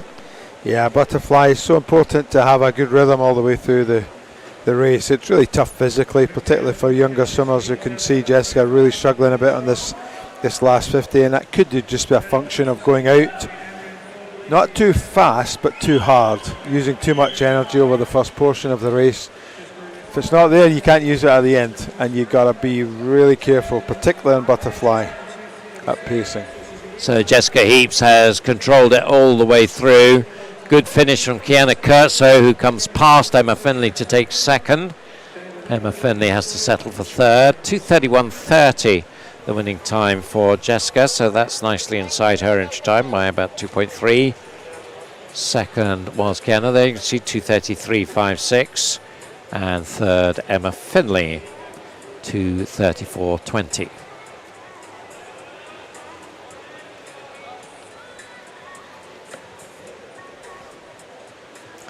Line up there for heat number 2. Ollie Simpson, Aberdeen Performance. Athena Pearce, West Lothian. Lauren Clark, East Lothian. Chloe Barron of Mid Lothian. So a bit of a battle of the Lothians there. Melissa Mainwaring, continuing that theme, West Lothian swimmer. Gabriella Lessing of Ren 96 in 6. Lina Wilson of East Lothian in 7. Coco Croxford, City of Glasgow in 8. 2:27 up to 2:31 the range of times here. Lane 1, Holly Simpson, Aberdeen Performance. In lane 2, birthday girl Athena Pearce, West Lothian. Happy birthday, Athena. Lane 3, Lauren Clark from East Lothian. 4, Chloe Barron. So through the first turn. West Lothian. Lane 6 is Gabriella Lessing. Lane 5, Melissa Mainwaring. I think they are 1 and 2 as we come up to the 50. Fairly close at the top of your screen behind them, along with Coco Croxford at the bottom of your screen. 31.23, about 0.8 faster than Heat 1. And, well, 7 of the 8 swimmers all there in contention through the 75 metres. Still led by Gabriella in lane 6. 17-year-old from Iran, 2:29.34 entry time for her. But she's not getting away from them at all, so there's plenty who could be a threat in the second half. 109.02 at halfway. And I think they are now starting to swallow Gabriella up. And maybe it's lanes 3 and 4 now taking it on. Lauren Clark of East Lothian in 3 and Chloe Barron of Mid Lothian in 4. But, well, Coco Croxford is worth keeping an eye on down at the bottom of your screen there in that distinctive big white G of City of Glasgow. So 4 swimmers then are going to come down to the 150, pretty close, led by Chloe Barron, 148.36. Now this is about racing, you would think, and keeping that stroke going under pressure. Exactly, and a cheeky wee look across the pool from Coco to see where she was 3 or 4 lanes away, but very much still in the race, but it looks like holding a stroke together probably better than most is Chloe Barron in lane 4. But there's still a battle on down this final length, so in the green cap is Chloe Barron of Mid Lothian. I think she's probably got enough in hand now to take this one from Lauren Clark and Coco Croxford. That is the one. Well, no, Gabriella Lessing, in fact, coming back strongly to snatch second. Again, though, the board has been cleared, so 2 disqualifications, Gabriella Lessing and Iona Wilson, unfortunately, both disqualified. So, well, if we weren't getting more of our quota of DQs before, I think maybe we are now. That's unfortunate. So Chloe Barron does take it, 2:27.09. Lauren Clark second. Coco Croxford just behind her in third, 2:28.12 for Lauren, 2:28.26 for Coco. Athena Pierce in that one. It's birthday today. What a way to spend your birthday, 200 fly. Can you think of a better way of having a birthday? Is that a serious question?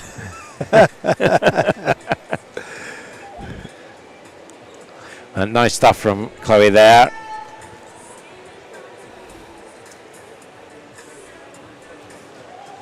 Three heats to go, the 3 cycle seeded heats. And it's going to be an interesting Aberdeen contest in the centre lanes, I think, coming up in this next one. Yasmin Perry and Yvonne Brown both have looked pretty sharp this weekend. But the swimmers are being asked to step back, so we've obviously got a bit of an issue here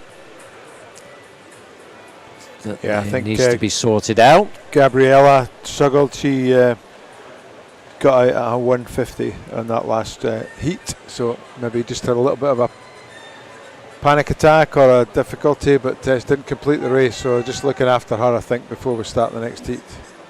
Right, but hopefully she's okay, and then we can get ourselves back underway again.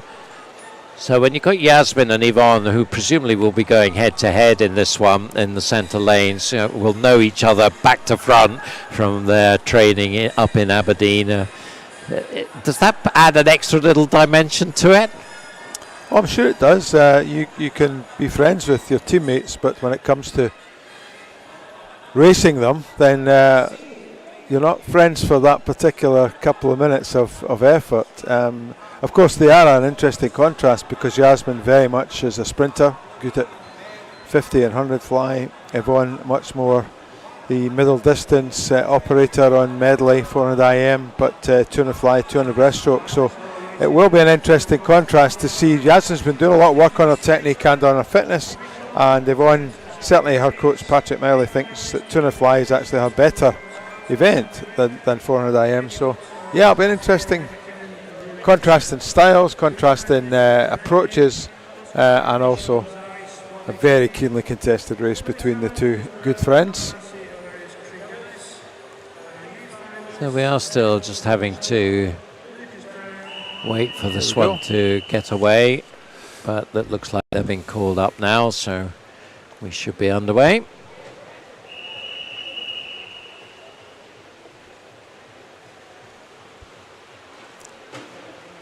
Iona Morley withdrew from an earlier event, so it'll be interesting. She's obviously saving herself for this one, so it'll be interesting to see how she goes in lane 3, up from Winchester.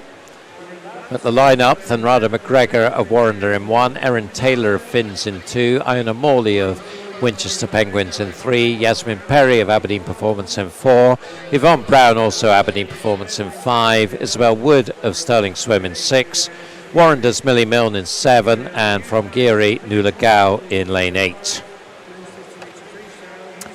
So early on, it's Yasmin Perry really making a strong push in the first 50, 29.53, up by a second and a half.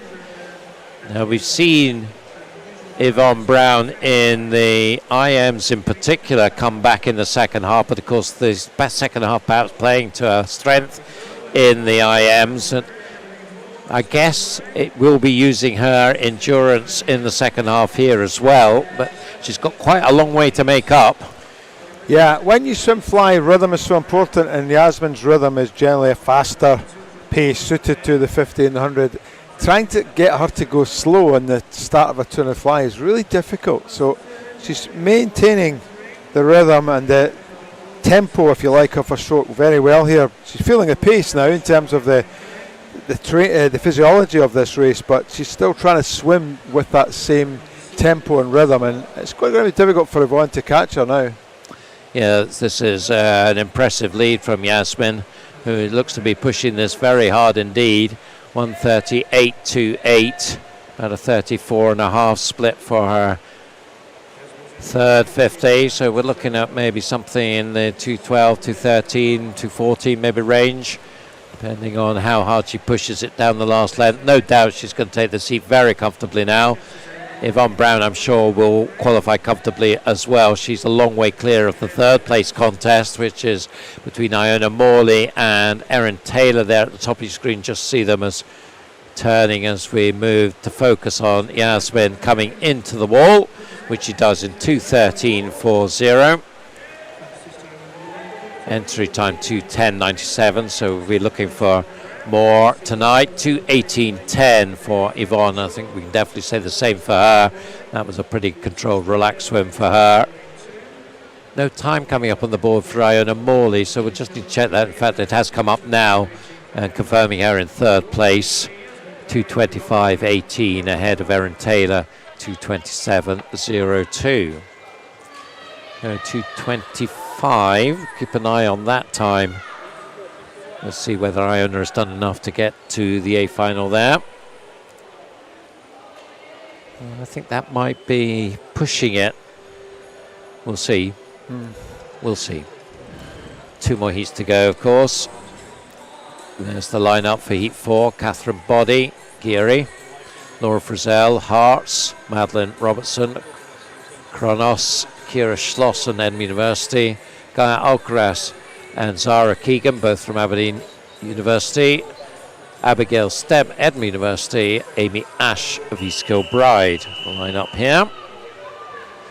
And Kira Schlossen and Gaia Alcaraz in the centre lane. Madeleine Robertson might be a contender with them as well in lane 3. So you'd expect those 3 to be the contenders. Of course, I thought it might be a shootout between Yasmin and Yvonne in the last heat. Got that totally wrong. So don't take my predictions. Heat 4, Kira Schlossen, I think, just has the edge. No swimmer in lane 7, though. Abigail Stemp not present. And it is the 3 that are predicted, Kira, Gaia, and Madeline, who are taking it out, with Kira Schlossen first to the turn in 29.47, pretty much the same time as we saw from Yasmin in the previous heat. And she's got about a metre, maybe a metre and a half over Gaia Alcaraz. Madeline Robertson just behind Gaia. So certainly a more competitive affair than the previous heat, but no real signs, I think, that Kira is going to be challenged, although they are closer to her than we saw before. She has a lead of 2 seconds, 1:02.21. That is now a fair bit faster than Yasmin Perry's time. It's a much more natural 200 butterfly swimmer. Kira, as viewers will see, she's maintaining that rhythm much better. As at this point in the previous heat, Yasmin was struggling to maintain her form, whereas Kira is swimming pretty much the same way here as she did on the first 25. And her specialty is 200 fly long course. Olympic trials finalist, of course, was a contender to make the Olympic team last year, I think, as an outsider. So very much the class act in this particular heat, and along with Kiana McInnes, her great rival in the next heat, favourites for this particular title. So as they progress through the race, Kira taking charge.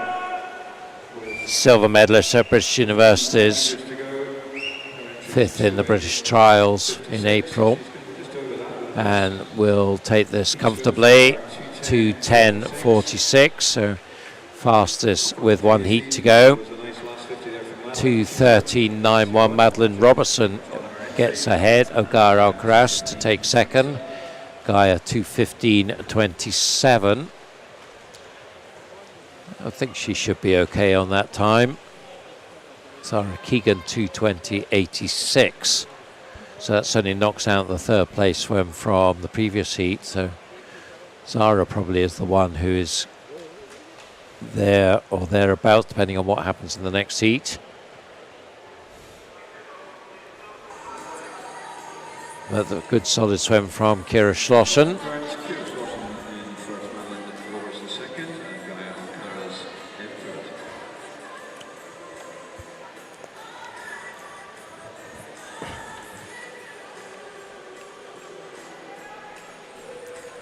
And the final heat there for you. Heidi Wren, City of Glasgow. Laura Hodgson of Newcastle Swim Team. Katie Taylor, City of Glasgow. Then two Stirling swimmers, Kiana McInnes and Jennifer King. Lauren Patterson, Edinburgh University. Stella McCarty, City of Glasgow. Rebecca Auger of East Kilbride. Kiana McInnes has had some very fine swims in the ISL. 2:06.46 Scottish record that she did in the ISL, so we know she's been in good form this autumn. She left a part of her in the ISL. She had her appendix removed. Wow, I didn't know that. Towards the back end of the first phase of the ISL, so working her way back to fitness.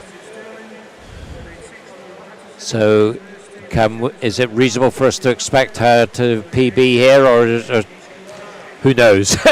It's difficult to tell. She's, as I say, working her way back to fitness. Really positive member of the University of Stirling programme.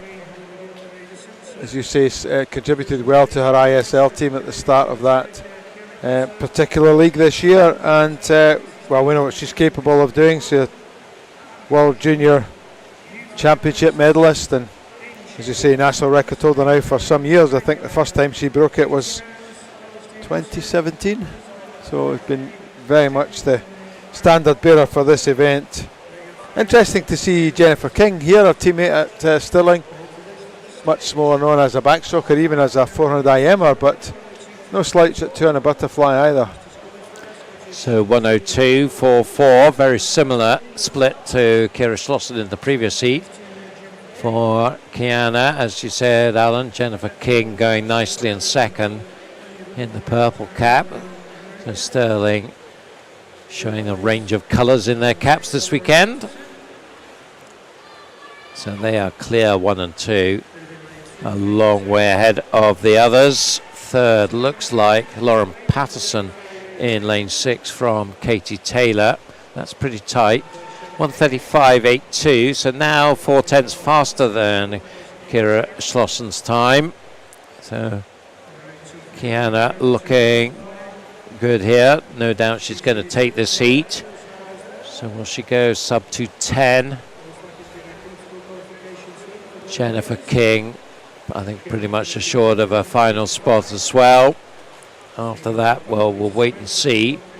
Perhaps it's Katie Taylor now just into third ahead of Lauren Patterson as Kiana comes in. She does get under the 2:10, 2:09.72, so she'll get lane 4 for tonight. 2:13.07 will certainly be good enough for Final spot for Jennifer King.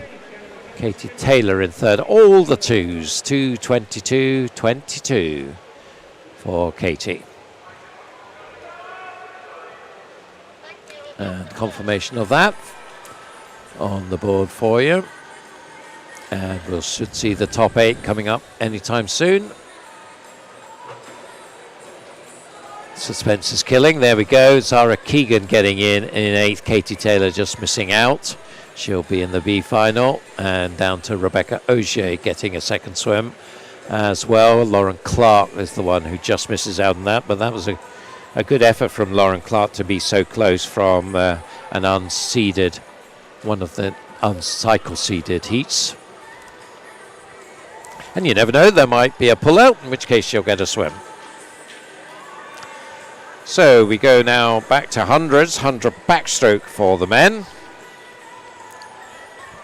We've got still to come, 100 IM for the women, and we finish off with 400 freestyle. Back to the men. Of course, we had a new Scottish record last night, yesterday morning, in the men's 50 backstroke. They're very close to doing that again in the evening. The race itself took over from the time standard, but yeah, we could see some fast swimming again this morning from the last 3 heats. Yeah, there were some fantastic races, weren't there, between Martin Moulton and Scott Gibson in that 50 backstroke, and then they were at it again in the relay and the lead-offs on the medley relay. So superb stuff, and as you said, that Scottish record yesterday morning from Scott, although Martin then went on to win the evening final, but not quite as fast as Scott's record. 5 swimmers then in this first heat. Murray Dixon of Stirling swim, Calvin MacDonald of Aberdeen Performance, Owen Carroll of Perth City, Callum Dunn of South Ayrshire, and Jacob Wood of Elgin. And it's Owen Carroll, one of the group of swimmers who swim at Strathallan School. What a pedigree of swimmers they've produced over the years. 28.47 for Owen, leading Callum Dunn of South Ayrshire. So they're going to be 1 and 2, I think. I think Owen will just about hold off Callum. And also coming up strongly, Murray Dixon in the closing stages, nearly got third. Owen going under the minute, so he'll be very happy about that. 59.62 from an entry time of 1:00.75, so over a second improvement to go under the minute. Callum Dunn and Murray Dixon just 900ths apart, 1:00.56 and 6.5 respectively.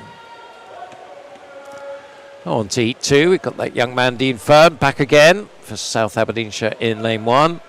Angus Johnson and Robert Burgess, both from City of Glasgow. Travis Davey, Dundee City Aquatics. Tom Robertson, Aberdeen Dolphin. Greer van der Merlen, Stirling Swim. Finn Bremner of Warrender, and second Aberdeen Dolphin, Andrew Brodie in lane 8. All these swimmers with entry time just over the minute, so they'll all have that 59 spot in their minds. They want to see that. Travis Davey and Tom Robertson, both identical times, 1:00.10. Surely we'll get some swimmers under the minute here. Most of them will go under a minute. All right, you heard it here. Mr. Lynn's prediction, most, that's a minimum of 5. I love your precision, Duncan. No pressure on you here, Alan, but you put it out there. Now the swimmers have got to deliver for you. So let's see what they can do. Good start in lane 5 and 6, Tom Robertson, Greer van der Merlen, and in lane 1, Dean Fern. Dean Fern, in fact, starting really nicely up at the top of your screen. But through the turn, you expect maybe the older boys to have slightly stronger push-offs the wall, but Dean's still going really nicely. Let's see what the splits are. So 28.47 was our split in the previous heat, 28.06 for Dean. And then joint second, Travis Davey and Tom Robertson, the two that came in with identical times. Joint second, 28.63.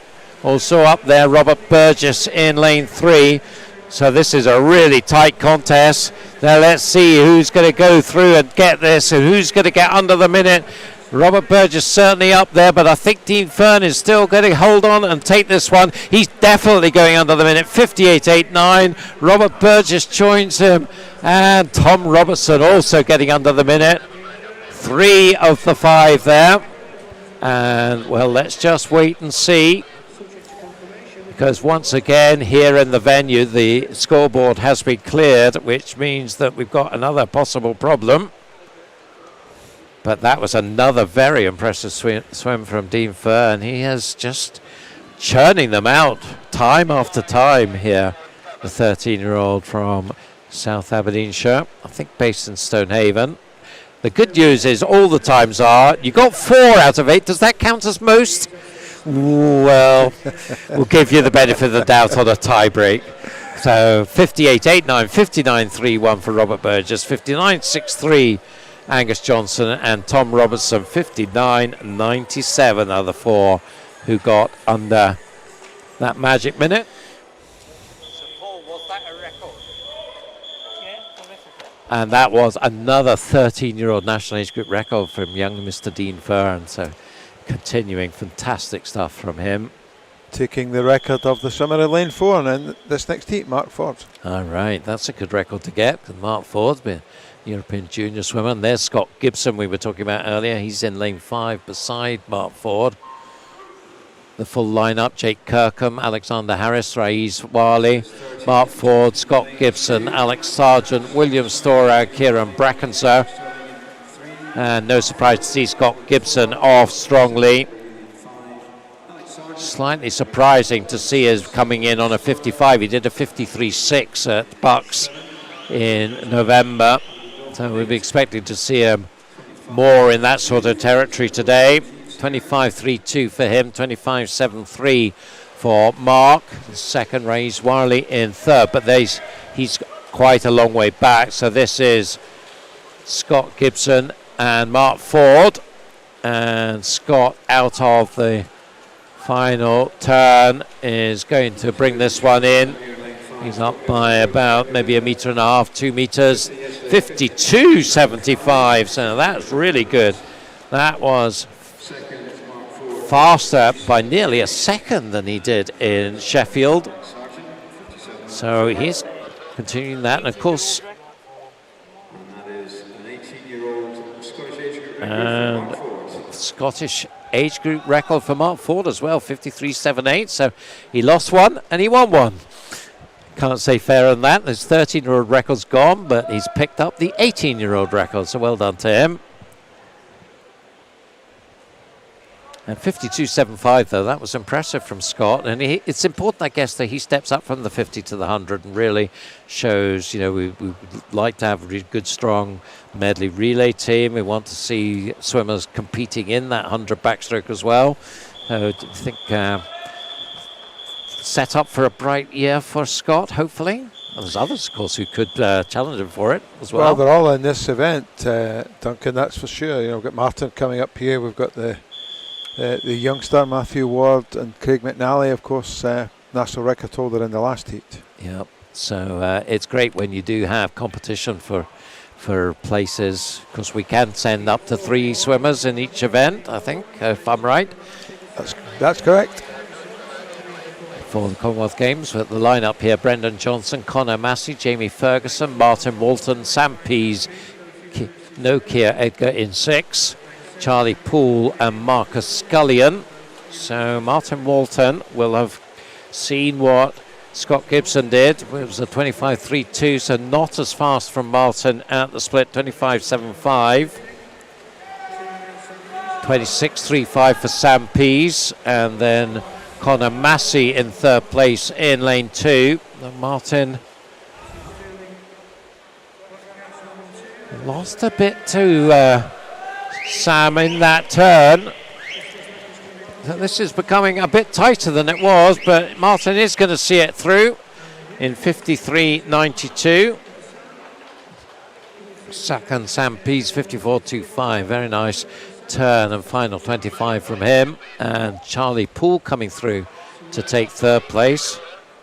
Once again, the board in the venue here has been cleared. So once again, we've got something to sort out. We don't think there's a DQ, so let's hope that that's correct. And Martin Walton then, 53.92. Would he have wanted to be a bit faster than that, do you think? Or is he'll be happy enough to do that in the morning? And that was a really comfortable swim. He looked strong, and normally if you look at the way he swam the 50, his rate was much, much faster than that there. Those were long, powerful strokes. 53.9, looking as comfortable as he did, I think will be a good setup for this evening. I think they're all going to have Scott to chase after the speed that he's shown all weekend. But it'll be much closer than the seeding from the heats into the finals suggests. I think this is going to be probably one of our tightest races this evening. So one more heat in this 100 backstroke. So still the fastest time, 52.75 from Scott Gibson. The lineup for this final heat: Ewan McLeod, Cameron Travis, Brogan Hyde, Craig McNally, Matthew Ward, Jamie Robertson, Lucas Brown and Fraser Wilson. So Matthew Ward just up today to swim this final day of this winter meet. Craig McNally, the very experienced campaigner at the 100s and 200s. There's not much that he hasn't done over the years. And he is clearly leading from Brogan Hyde, Matthew Ward and Jamie Robertson through the 50 and 25.5. So that is just a tad slower than Scott Gibson's time, but faster than Martin Walton's.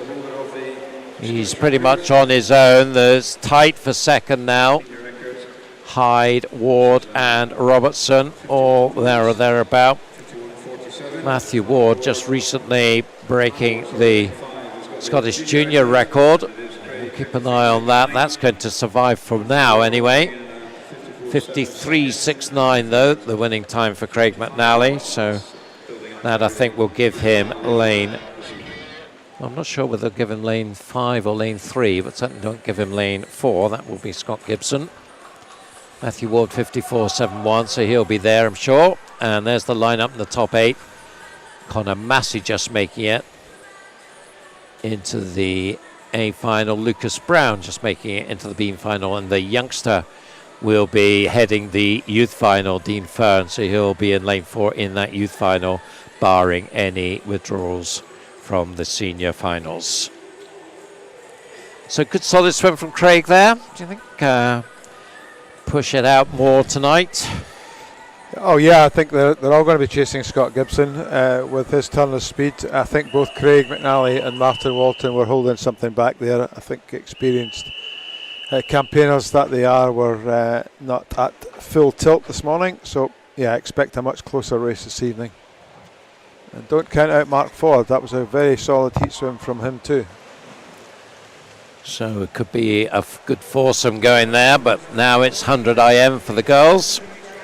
And in this first heat, we have Ariana Stokes of Tynemouth in 1, Kerry Gillespie of Aberdeen Performance in 2, Ashley Merson of West Lothian in 3, Holly Lumsden of Hearts in 4, Ciara Davison, City of Glasgow in 5, Freya Masson of Shetland in 6, Eleanor Ross of Tain in 7, and Jessica Beaton of Aberdeen Dolphin in 8. Ariana Stokes from the top of your screen, 30.77. Has the edge going into breaststroke, but now getting set in the breaststroke is Holly Lumsden in lane 4, and I think she is moving into the lead. Also coming up very fast now, Ciara Davison, and also Eleanor Ross in lane 7. Don't think I've talked about Tain too much this weekend, but great, other than Tain Bruce of course, and the Tain Swimming Club right up in the North Highlands. Nice to see them here, but this is really tight as they come in, and it's Ciara Davison on the back of that strong breaststroke taking the win, 109.02 from Ariana Stokes in second, 109.11, and Holly Lumsden 109.75 in third. So some nice improvements on entry times there.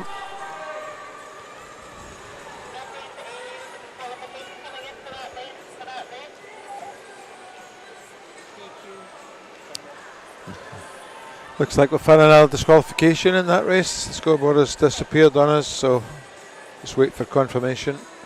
So we'll find out who is going to be the one. Freya Who's Masson, going to be the victim of the disqualification.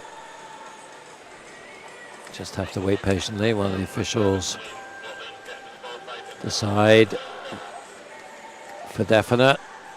I want to be sure, of course.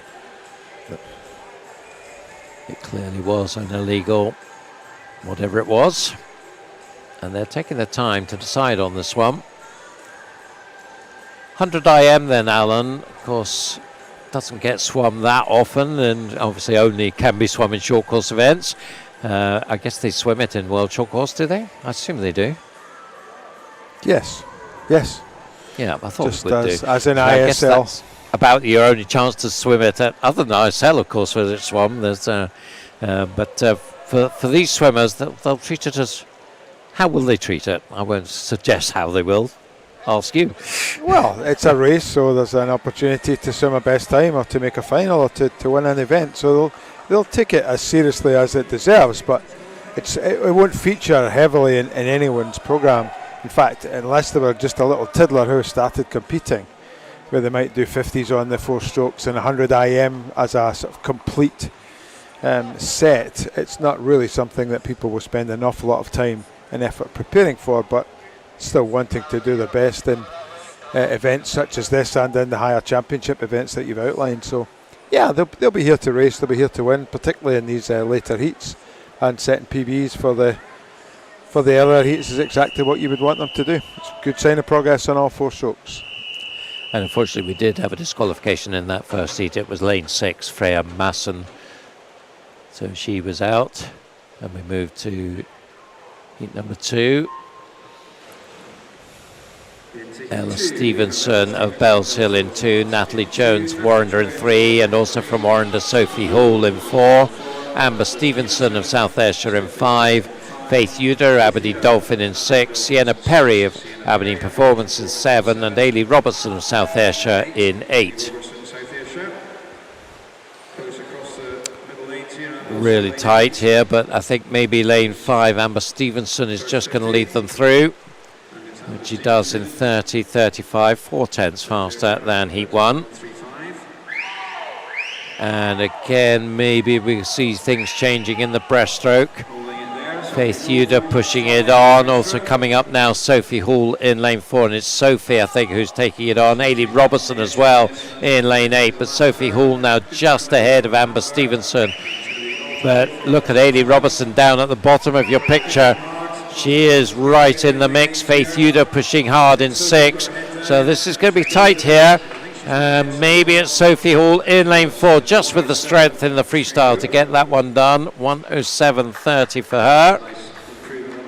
So Sophie improving by about 1.2. Second, Ailey Robertson, 1:07.86, a second and a half improvement for her. And Amber Stevenson third, 1:07.89.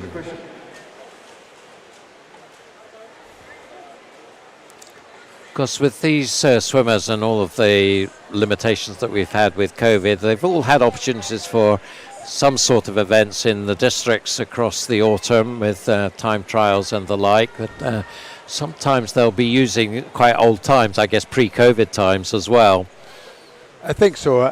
We've tried, given the restrictions that we all know we've had, to put on as much as possible. Everything was done with the knowledge that stuff could change at the drop of a hat. So yeah, you're right, some of these, especially 100 IM times, may not be all that current, so we'd expect to see improvements, but we're moving to a new competition framework from January, and hopefully the recommendations that everyone gave us are going to be put into operation, and there'll be many more opportunities between January and the summer.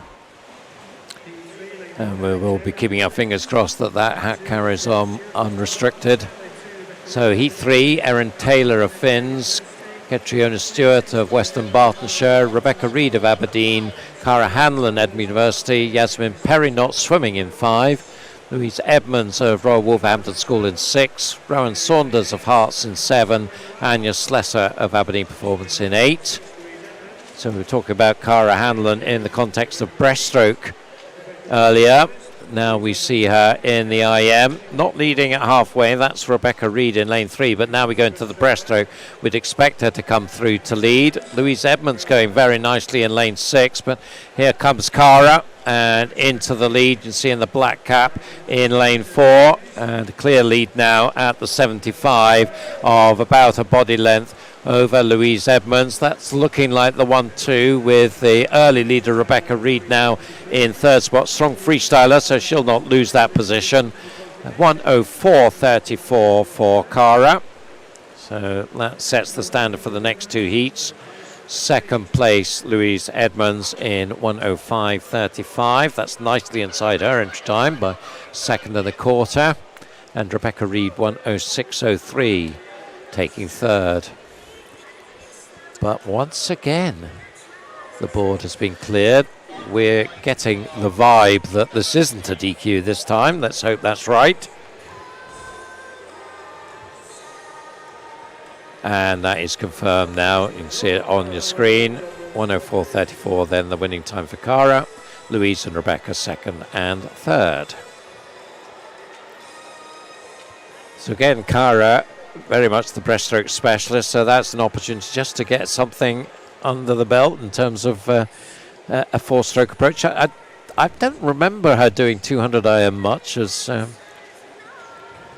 I'm sure she has, but she's much more recognised, as we know, as a breaststroke specialist. So, yeah, I think this is probably... you were hesitating to see a bit of fun earlier in terms of how people take the 100 IM, and of course it is that, but she's a racer, she's a competitor. I'm sure come tonight's final, after a good breaststroke earlier, she'll be gunning for a win in this as well.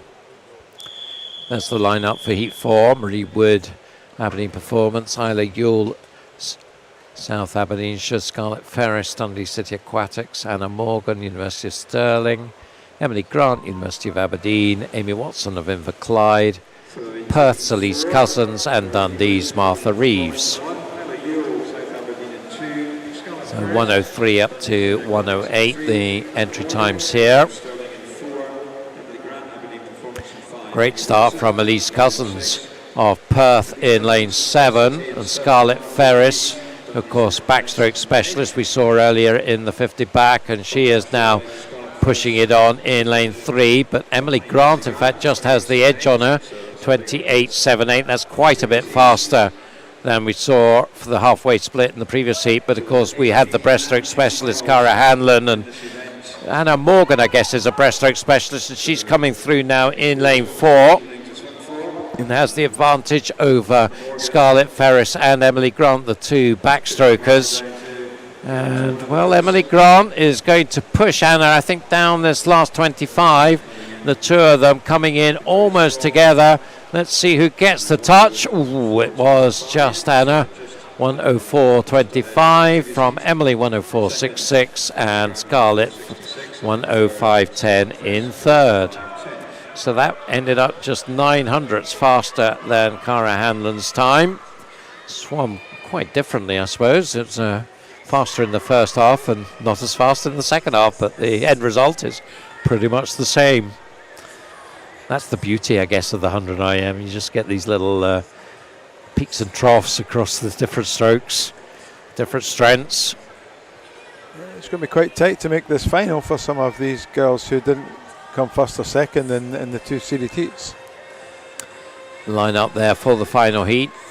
Heidi Renth and Rada McGregor, Drew Mackenzie, Katie Goodburn, Orla Adams, Ellie Turner, Ava Simpson and Kirsten Laurie. Katie Goodburn, a very strong sprinter across freestyle and breaststroke in particular. So her back end should be good on this IM. Drew Mackenzie has had a splendid meet. Orla Adams as well. She must be missing Hannah as a training partner. I would think she's trained with her since she was a toddler. Yeah. Yeah, that's very true. But she's had a good meet though, so she's obviously getting on fine without Hannah's presence in the pool. It is Katie Goodburn just touching first after the fly, but into the backstroke, Drew Mackenzie now at least alongside her. And then Orla Adams and Ellie Turner vying for third. 28.77. Drew Mackenzie with the touch. Again, very similar split to what we saw in the previous heat. Now you expect Katie Goodburn's breaststroke to come to the fore, as it is. Orla Adams as well will challenge in the breaststroke. She's trying to catch Drew Mackenzie, but it's now Katie by quite a margin, looking to bring this one home now. And I can't see her being caught in the freestyle here. She is well clear. So the fastest time so far, 1:04.25. This, I think, will be faster than that, 1:02.88. So she will be occupying lane 4 pretty much bang on her entry time, which was 1:02.87. So I think you can put your house on that she'll be faster tonight. Drew Mackenzie, 1:04.77. So she's just inside her entry time. And Orla Adams third, 1:05.49, and just 600ths ahead of Ava Simpson, and that was enough to get her just into the A final there. And Ava Simpson just missing out along with Amy Watson by hundredths of a seconds. So that will be a very exciting 100 IM final, I think, tonight. They'll all be going at it. I think they'll all be faster than they were just now. Perhaps Katie Goodburn the favourite, you would think. She has the sprint skills. She's got the versatility across different strokes. Yeah, the only thing that I picked up from what she did there, her underwater kick around the backstroke was not up to the standard of the others. Drew Mackenzie went right past her on the fly to back crawl turn. That apart, I don't think anyone's going to come anywhere close to Katie Goodburn tonight. She's got all 4 strokes. She's got speed and power. And she's a really good racer too, so I think it's definitely hers to lose tonight. So that will be an interesting one. We finish off this morning's session with men's 400 freestyle. We've got 5 heats in this one as well. The line-up for heat 1, Ruben Kelly of Dumfries in 2, Zach Slater, East Lothian in 3. His teammate Owen Williamson goes beside him in 4. James Burnett of Warrender in 5. Ethan Sutherland, City of Glasgow in 6. And West Lothian's Callum Sinclair is in lane 7. Times here 4:23 to 4:29. Williamson in 4, James Burnett, Warren Madison 5, Ethan Sutherland, City of Glasgow in 6, and Callum Sinclair, West Lothian in 7. Good start from Ruben Kelly in lane 2 in the white cap up the top of your screen. He's first through the 50 from James Burnett and Ethan Sutherland, but early days at the moment as they settle now into their rhythm.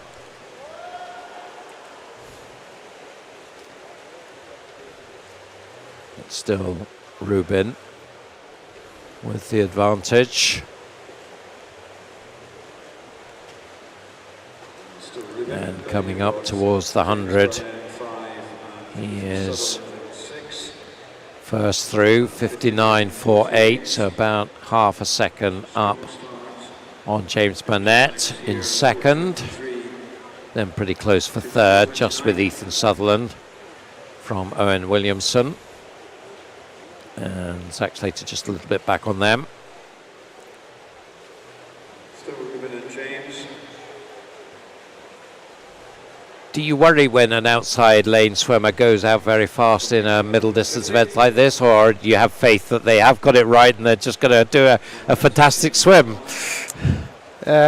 If it was my swimmer, I would be worried that he went out in 27 and each 50 thereafter is dropping away quite significantly. There's nothing wrong with being committed, as we said before. You just got to be a bit more careful on the 400. He'll probably, having gone slightly easy in the middle, he'll probably have some speed left at the end. It's about apportioning that effort, that speed across the whole race, not getting too keen at the start, or in fact having too much left at the end. You've got to be really clever with your pacing. So Ruben is holding it. He's got a 4/10 lead at the halfway point, 2:05.43 from James Burnett's 2:05.88, and then pretty tight for third. Owen Williamson, I think, just has the edge now on Ethan Sutherland.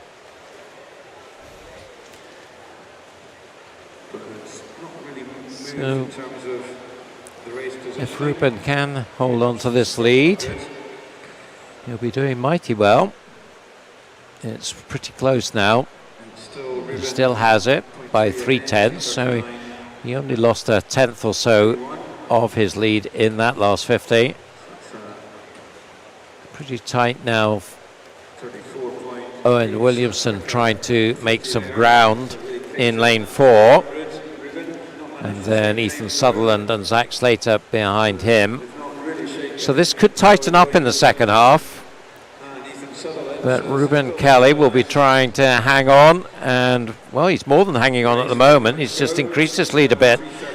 There, 3:13.24. He's got it up to 8/10 now. So this is a really brave swim from Ruben. And hats off to him. Just needs to hold it together now in this final 100 for an excellent performance. James Burnett still clear in second. Owen Williamson not really making too much impact on him as they come up to the 350 turn. So it's Ruben through in 3:46.35. He's up by 9/10. And then 2 seconds between James and Owen. Although that was a cracking turn from Owen Williamson there, and suddenly that 2 seconds has gone, and he's now in second place. I'm not sure whether James slipped off the wall there or something. Something happened there, but it doesn't affect Ruben Kelly. So this has been a wonderful swim out from lane 2, and well, I should never have doubted it. 4:17.87. So he comes in 9 seconds inside his entry time. Well done, Ruben. Second, Owen Williamson, 4:21.83. So he improves by a couple of seconds. And Ethan Sutherland in third. So each of his first 650s was slower than the previous one, having gone out in 27 point. Then he did exactly what I thought he might be able to do, which was pick up the 750 and again on the 850. So it's a really good swim, but there's probably 3 seconds or more just from spreading his effort more evenly across the race. Well, he did finish very strongly because he went 68, just under 68 in his third 100, and then down to 64.5 for his fourth 100. So, and all of that I think was in that final 50. So very, very fine swim. Well done, Ruben Kelly. Takes a well-deserved win in Heat 1. Line up for Heat 2. We have Robbie Thompson of Shetland in 1, Alex Robin of City of Glasgow in 2, Kai Connolly also from City of Glasgow in 3, Callum Peebles of East Lothian in 4, Angus Johnson, City of Glasgow in 5, Ben McLaughlin of Geary in 6, Ben Kelly of Warrender in 7, Evan Crawford of First in 8.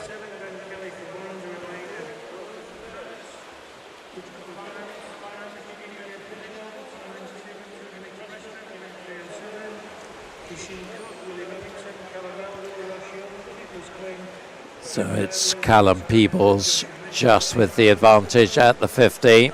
Evan Crawford at the bottom of your screen going very nicely, and so is Angus Johnson in lane 5, and up at the top of the screen Robbie Thompson, the Shetlander, in lane 1. So they're the 4 coming down to the 100. Let's see who's going to have the advantage. I think it might be Angus Johnson. It is 59.03, about half a second faster than the first heat at the 100 metres. Second, Callum Peebles. Third, Evan Crawford, all under the minute for their 100 split. Angus just opening up a bit of a gap now on the swimmers for second and third, Callum and Evan. So let's see what his lead is here at the 150. 130.28 for Angus, 132.09 for Callum, so it leads up to 1.8 now, and it looks like it's building through this race at the moment. Angus Johnson, very confident start from him.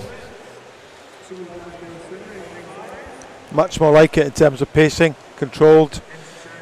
Pretty much every 50 on the mark at the moment, and he turns just over 2 minutes. Well, let's see if he can swim this even pace or even a negative split. It's going to be an excellent swim out front from Angus. Yes, so that was just shy of 63 second 100. And certainly looks like none of the others have got an answer to Angus's pace. Callum Peebles holding second. Alex Robin now has come up and is giving him a bit of a challenge. 2:33.79, so about 32, just under 32 there for Angus. 5 seconds now ahead of Callum, with Alex Robin just half a second back on him. Angus Johnson, 16-year-old, entry time for him 4:17.12, so certainly on schedule to take a good chunk off that. 3:06.14 with 100 to go, so just over a 64 there, so under the 4:10 maybe. If he can get the burners down the last length, I think he could get under 4:10. Still Callum Peebles holding off Alex Robin for second, but they are a long way back now on Angus, coming up to the 350 turn, and he goes through that 3:38.27, 32 pace there. So now he would like to try and get the back burners going. Still Callum Peebles looking reasonably secure in second now. You expect him to pick up pace down this last length as well. But it's going to be Angus Johnson with a very impressive performance. Is he under the 4:10 I predicted? Yes, of course he is. 4:09.45. Very nicely done. 8 seconds inside his entry time. He'll be very happy with that. Callum Peebles 4:14.70. He's also improved by about a second and a half. Ben McLaughlin coming up to take third out of lane 6. Also inside his entry time, 4:15.94. In fact, a raft of these swimmers improving on their entry time. So well done, guys. Angus Johnson, though, he was the pick of the bunch there. So he was actually out slower than Rubin was in the first heat over the first 50, the first 100, and then because he paced himself much better, he ends up swimming that excellent time of 4:09. And whilst Rubin's was a good time, as I said, there's much more to give there if he just spread his effort more evenly. I would expect him to have gone something like 4:14 or so. Given what his last 100 was, he should be capable of doing that. So let's hope he gets a chance sometime soon. Heat 3. Archie Dixon, City of Glasgow in 1. Nathan Campbell of Stirling Swim in 2. Owen Ray of Warrender in 3. No John Taylor in lane 4. In fact, no Nathan Campbell either in lane 2. Evan Davidson of Dundee City Aquatics goes in 5. Scott Fleming, East Kilbride in 6. Finley Club of Aberdeen Dolphin in 7. And Mark Scott of Finns in lane 8. So 6 swimmers. We'll take this one out. Fastest entry time 4:08. Evan Davidson down to 4:15 for Mark Scott. But the early leader is Finley Club in lane 7. Although right with him, Evan Davidson. Evan, the junior team member, 4:08.70. Entry time he did recently in Glenrothes in the Midland District meet. Owen Ray and Evan Davison tied at the 50, 58.37. From Archie Dixon now, who's into third place in lane 1. So very little to choose here between Owen and Evan. 16, Evan 14, and Finlay also 16. All these swimmers have some excellent swims. So up to the 150. Not out of it in lane 1 either. Evan this time just by 0.3, 129.85. You can see him there in the second of the golden lanes, but still up there at the top of your screen, Archie Dixon right in there with Owen Ray. So 3 of them, and others on the bottom of your screen not that far away either, approaching halfway. Is it still going to be Evan? Let's see, I think it is 2:01.98, and that's an identical split to what we saw from Angus Johnson in the previous heat. So interesting that, because they were 7/10 faster at the hundreds, which suggests that Angus's pacing was just a little faster than what we're seeing here from Evan. Evan, younger, 14-year-old. But he is just opening up a bit of a gap now. 2:33.42, up by a second from Owen Ray, and then another 7/10 to Archie Dixon, who has Scott Fleming perhaps starting to challenge him in lane 6, and beside him as well.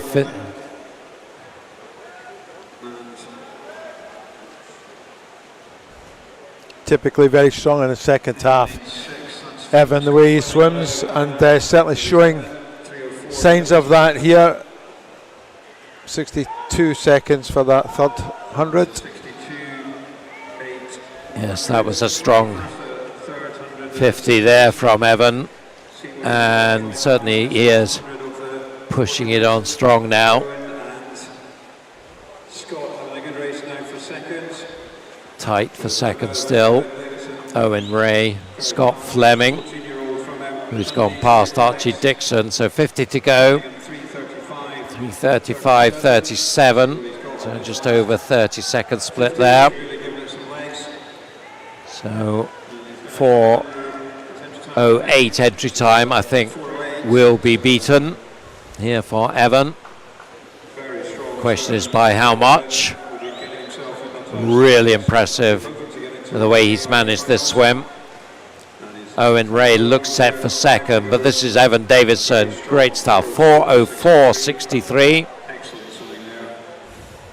So finishing with a sub-minute 100 on his final 100. So that was pretty impressive. Second, Owen Ray, 4:09.17, and Scott Fleming, 4:10.26 in third. So Evan Davidson continuing the good work. Hugely impressive. Yeah, he was out in 2:01.98, back in 2:02.65. So if you take the dive off that, that's an even-paced swim, 200 by 200. So yeah, very good. Exactly the way to do it for younger swimmers who are watching the session here from the RCP. That's how you should swim your 400s.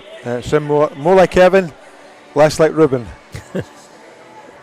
Sorry, Ruben, it was a good swim, but your pacing could be better. You got it in there. Heat 4.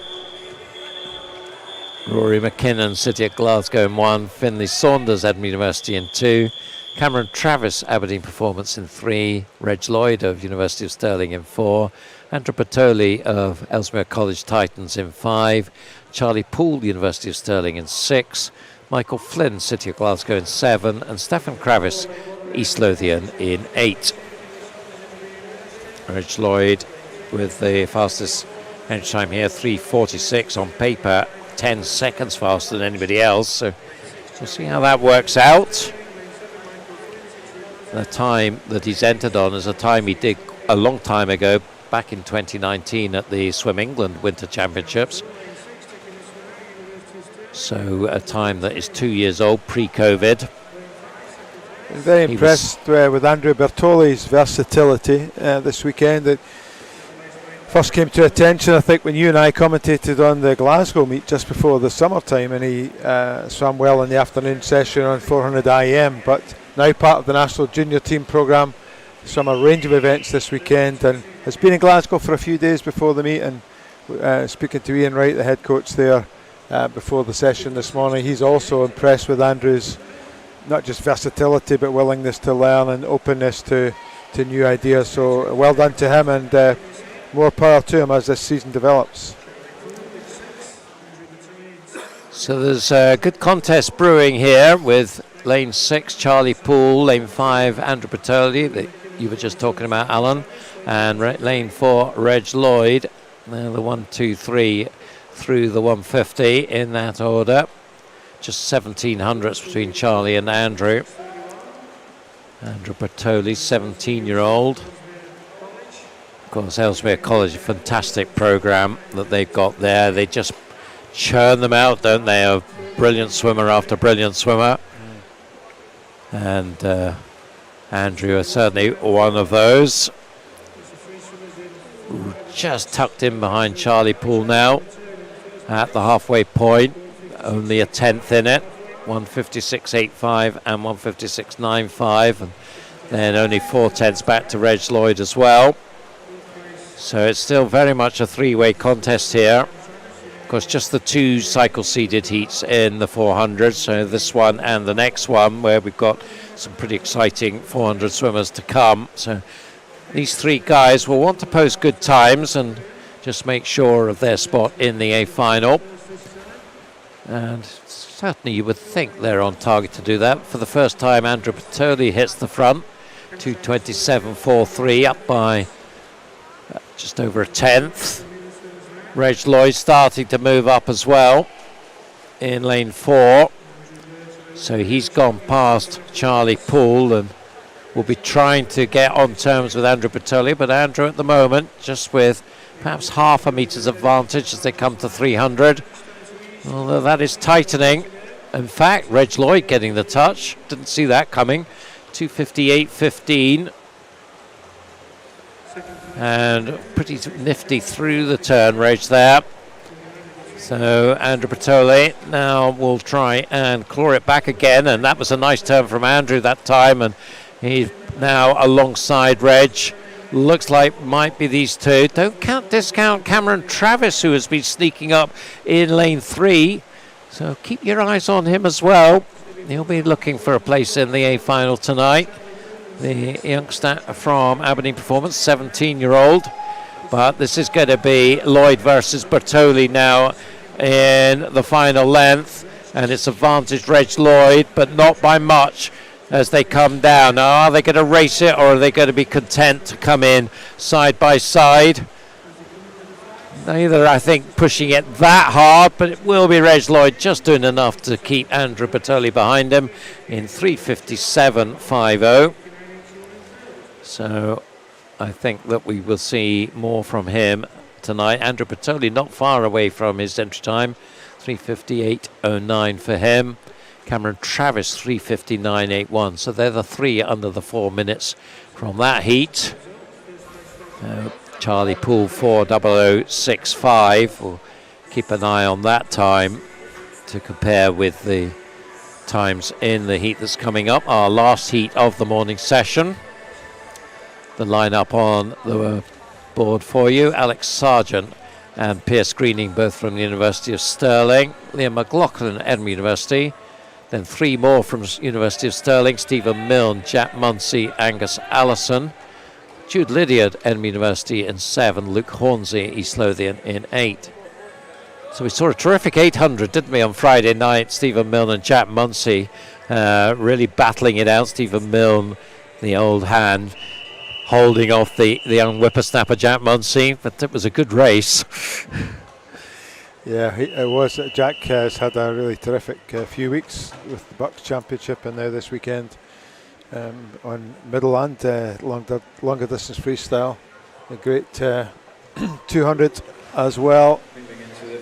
So good form for him. I don't think anyone will be able to touch Stephen Milne throughout this race. He doesn't give any quarter to anybody ever, and whether you're in a heat with him in Edinburgh in December, or whether you're in the Olympic final of the relay leading off with him in Rio, he doesn't back down to anybody at all. So through the 50, Stephen Milne 25.37, has quite a margin of advantage here over 3 or 4 swimmers. Liam McLaughlin off to a decent start, Jack Munsey as well, lanes 3 and 5 just about together. Pierce Greening not far away, and Jude Lydiard as well, but Stephen Milne at the moment bossing this. So we were in 56.2 in the previous heat, so a lot faster than that in this one. 53.44, 55.33 Liam McLaughlin, 55.81 Jack Munsey, second and third. So both of them also faster 100 split than the previous heat. So this is shaping up to be quite a fast heat. Jude Lydiard also in the mix, so is Pierce Greening, but they're all quite a way behind Stephen. 122.28. And Stephen Milne really showing his class here. He's up by 6-7 meters, and he will know exactly how he wants to swim this 400 freestyle, I think. And with the entry time of 3:43, what will we be looking for here in the second half from him? Well, if he's swimming on top form, he would be able to swim same as we saw earlier in Evan Davidson's seat with an even pace. I think he's probably a little bit too aggressively out for that this morning. And nonetheless, if he's anywhere near 150 for the first 200, he'll be very close to swimming that entry time of 3:43, which of course is still a pretty damn good time at international level. 2:20.54, so about 29 there. So going still on the 58 sort of pace. Jack Munsey now making second his own, clear of Pierce Greening and lane 7 Jude Lydiard, who are contesting third place. So the 1-2 now I think is fairly clear. Stephen Milne, Jack Munsey, big margin between them. 2:49.90.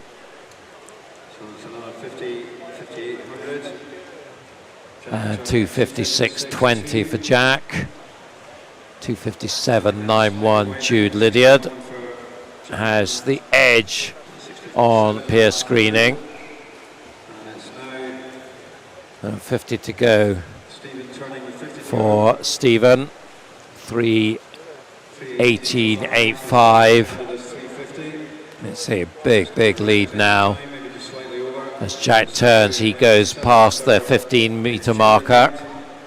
So it's all about Stephen Milne now. Is the only swimmer in shot there as he turned. And we see the others coming up towards the turn end as Stephen heading to his finish. The clock just coming past 3:45. And so a very nice swim. 3:47 dead. So by a big margin, the fastest qualifier for tonight. Jack Munsey 3:57.03. Jude Lydiard third, 3:57.63, and you see there 4 swimmers under the 4 minutes, so they'll all be in the final tonight. And let's just look at 5th place Pierce Greening. No, he just misses out, I think. Well, let's wait and check that. Yeah, I think it'll be everyone under 4 minutes through to the final. But you must be impressed there with how Stephen swam that for a heat swim, and hoping that he can just push the boat out a bit more tonight. Stephen always has been and remains the most dedicated, consistent swimmer we have in the senior team. His attitude, his commitment to everything is second to none, and of course he's been passing on some of that knowledge and experience to our younger swimmers through a variety of different online opportunities over the last few months, in fact over the last year and a half, and it's just great for them all to see and hear from someone so experienced, so accomplished. So working his way back to form at just the right time with being Commonwealth Games season.